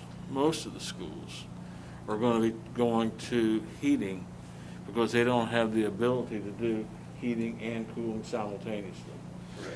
And if you've been in a school building in the winter, you know that after about 9:30, 10 o'clock, you don't need any more heat.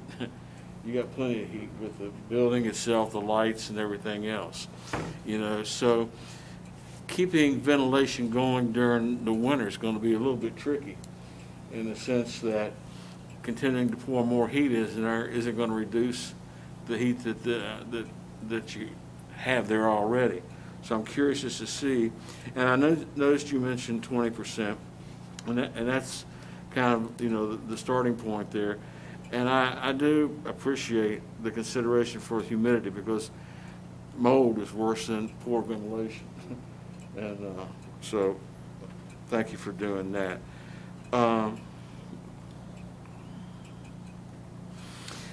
The Harvard study that CDC is using talks about automatic controls within the system so that when the temperature hits a certain range, Right. it shuts off in terms of ventilation. And it says you can override it. If overriding is going to put more heat in, is that going to be satisfactory? If it shuts it off, is the lack of ventilation going to be sufficient? So I think there's some real thought that needs to go into that as we go into the winter about, do we keep the heat coming and the ventilation, or do we mix the ventilation, with outside air, and try to do that thing with the humidity, so that it's right. So there's some things in there I think you need to think about with regard to that. Those are just a couple of things that I would like for them to think about and maybe give us their thoughts about, where we are with that going forward. It's not going to happen this month. It may happen next month. It'll certainly happen by December, that we'll need heat, but not all day, and, not to the extent that we can't have, the rooms comfortable. If I may, I can tell you, we do have building automation systems that are monitored, so there are set points, and so that it can cough on the systems where we don't have to manually transition from heating to cooling. If it's I don't want to get too far into the weeds of 2-pipe versus 3-pipe HVAC system, but there are ways that a set point can be achieved that even at the location, you can only make a minor adjustment. So through maintenance, they are looking at the set points, they're being informed if something has gone outside of the range, or if something is not reaching the range that is being required. The one thing, again, they cannot control in every application is the humidity. But they can see what's going on temperature-wise in the spaces, whether it's too hot or too cold, and what would it take, even if a part, whether it's a VV box or anything else that were to break down, they could get a notification that is in jeopardy of failing. The new schools that we've renovated, and I think it's called a 2-pipe system, where, you can have heating and air conditioning the same day in the classroom. It's dependent upon that set point. Right. You know. And that, I'm sorry, that's the 3-pipe system. Yeah. It's the 2-pipe that you have to manually transition from one cooling other. to the other. Okay. But it's a multiple pipe system. Right. That will, allow that to happen, which is ideal. Right. Because when it gets too warm, you keep the temperature at a point where it knows if it needs heat or cooling. Right. But once you switch to heat or cooling, you've got heat or you've got Correct. cooling. And you can't switch it, during the day. It's there. Just those couple things, and, Yeah, just send those to me. I'll make sure that they've got them ahead of time, so. yeah, I You want don't them to have a chance to think about it, and Yeah. I'll send it to you Or, yeah, and to Ken, and absolutely. you all can get it to the people that are gonna be advising. I just think that, we're not gonna make this switch tomorrow, but it's worth thinking about, because ventilation is one of the mitigating factors, that we've kind of decided that we really need to pay attention to, because it is an airborne aerosol, transmission. And our numbers are looking good. We've got some data that, that tells us that maybe we're heading in the right direction. I hate to see the winter season change the ventilation, equation, and we get ourselves into more trouble than we need to. So I just share that with you for what it's I worth. think Mr. Ray had a question. One quick, I know that you know about this, and it's a continuing problem. We got a hole that's about half the size of this table at Case Spring Middle School, and it's pretty deep. And I know that the long-term fix is gonna have to be with county Parks and Rec, or county participating with us for the final fix.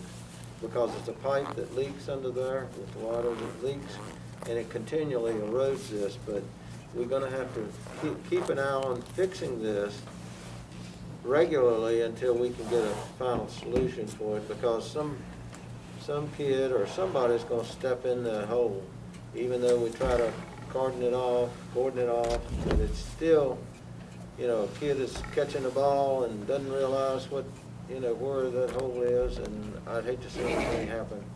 So we really need to work on that fix temporarily until we can get a permanent fix with the county. Track the case pretty well. Well, what this is, just for the good of the board, is, I learned that the 1960s era storm water pipe that is coming off that neighborhood above and everything, and, they've taken a camera up through there, it's deteriorated, there's stuff growing up in there, it's got, the whole thing was torn off and replaced, and Chris thinks it's gonna be, you know, close to $250,000 repair. Mr. Moretz and I actually brought that up with the county folks as well, say, hey, could you guys help us out with that? But meanwhile, is there a temporary fix to try to patch it again until that can be done? Right. Well, and since I have not personally gone out and put my eyes on it, I will do that in the next few days. I'll be happy to meet you out there. Okay? I'll have to look at my schedule, and then I'll pass it along Okay. so that we can do that. Hopefully come up with a temporary solution that's inexpensive. Yeah. All right. Thank you. Thank you, Mr. Collins. Thank We you. appreciate you. All right, everybody, meeting adjourned.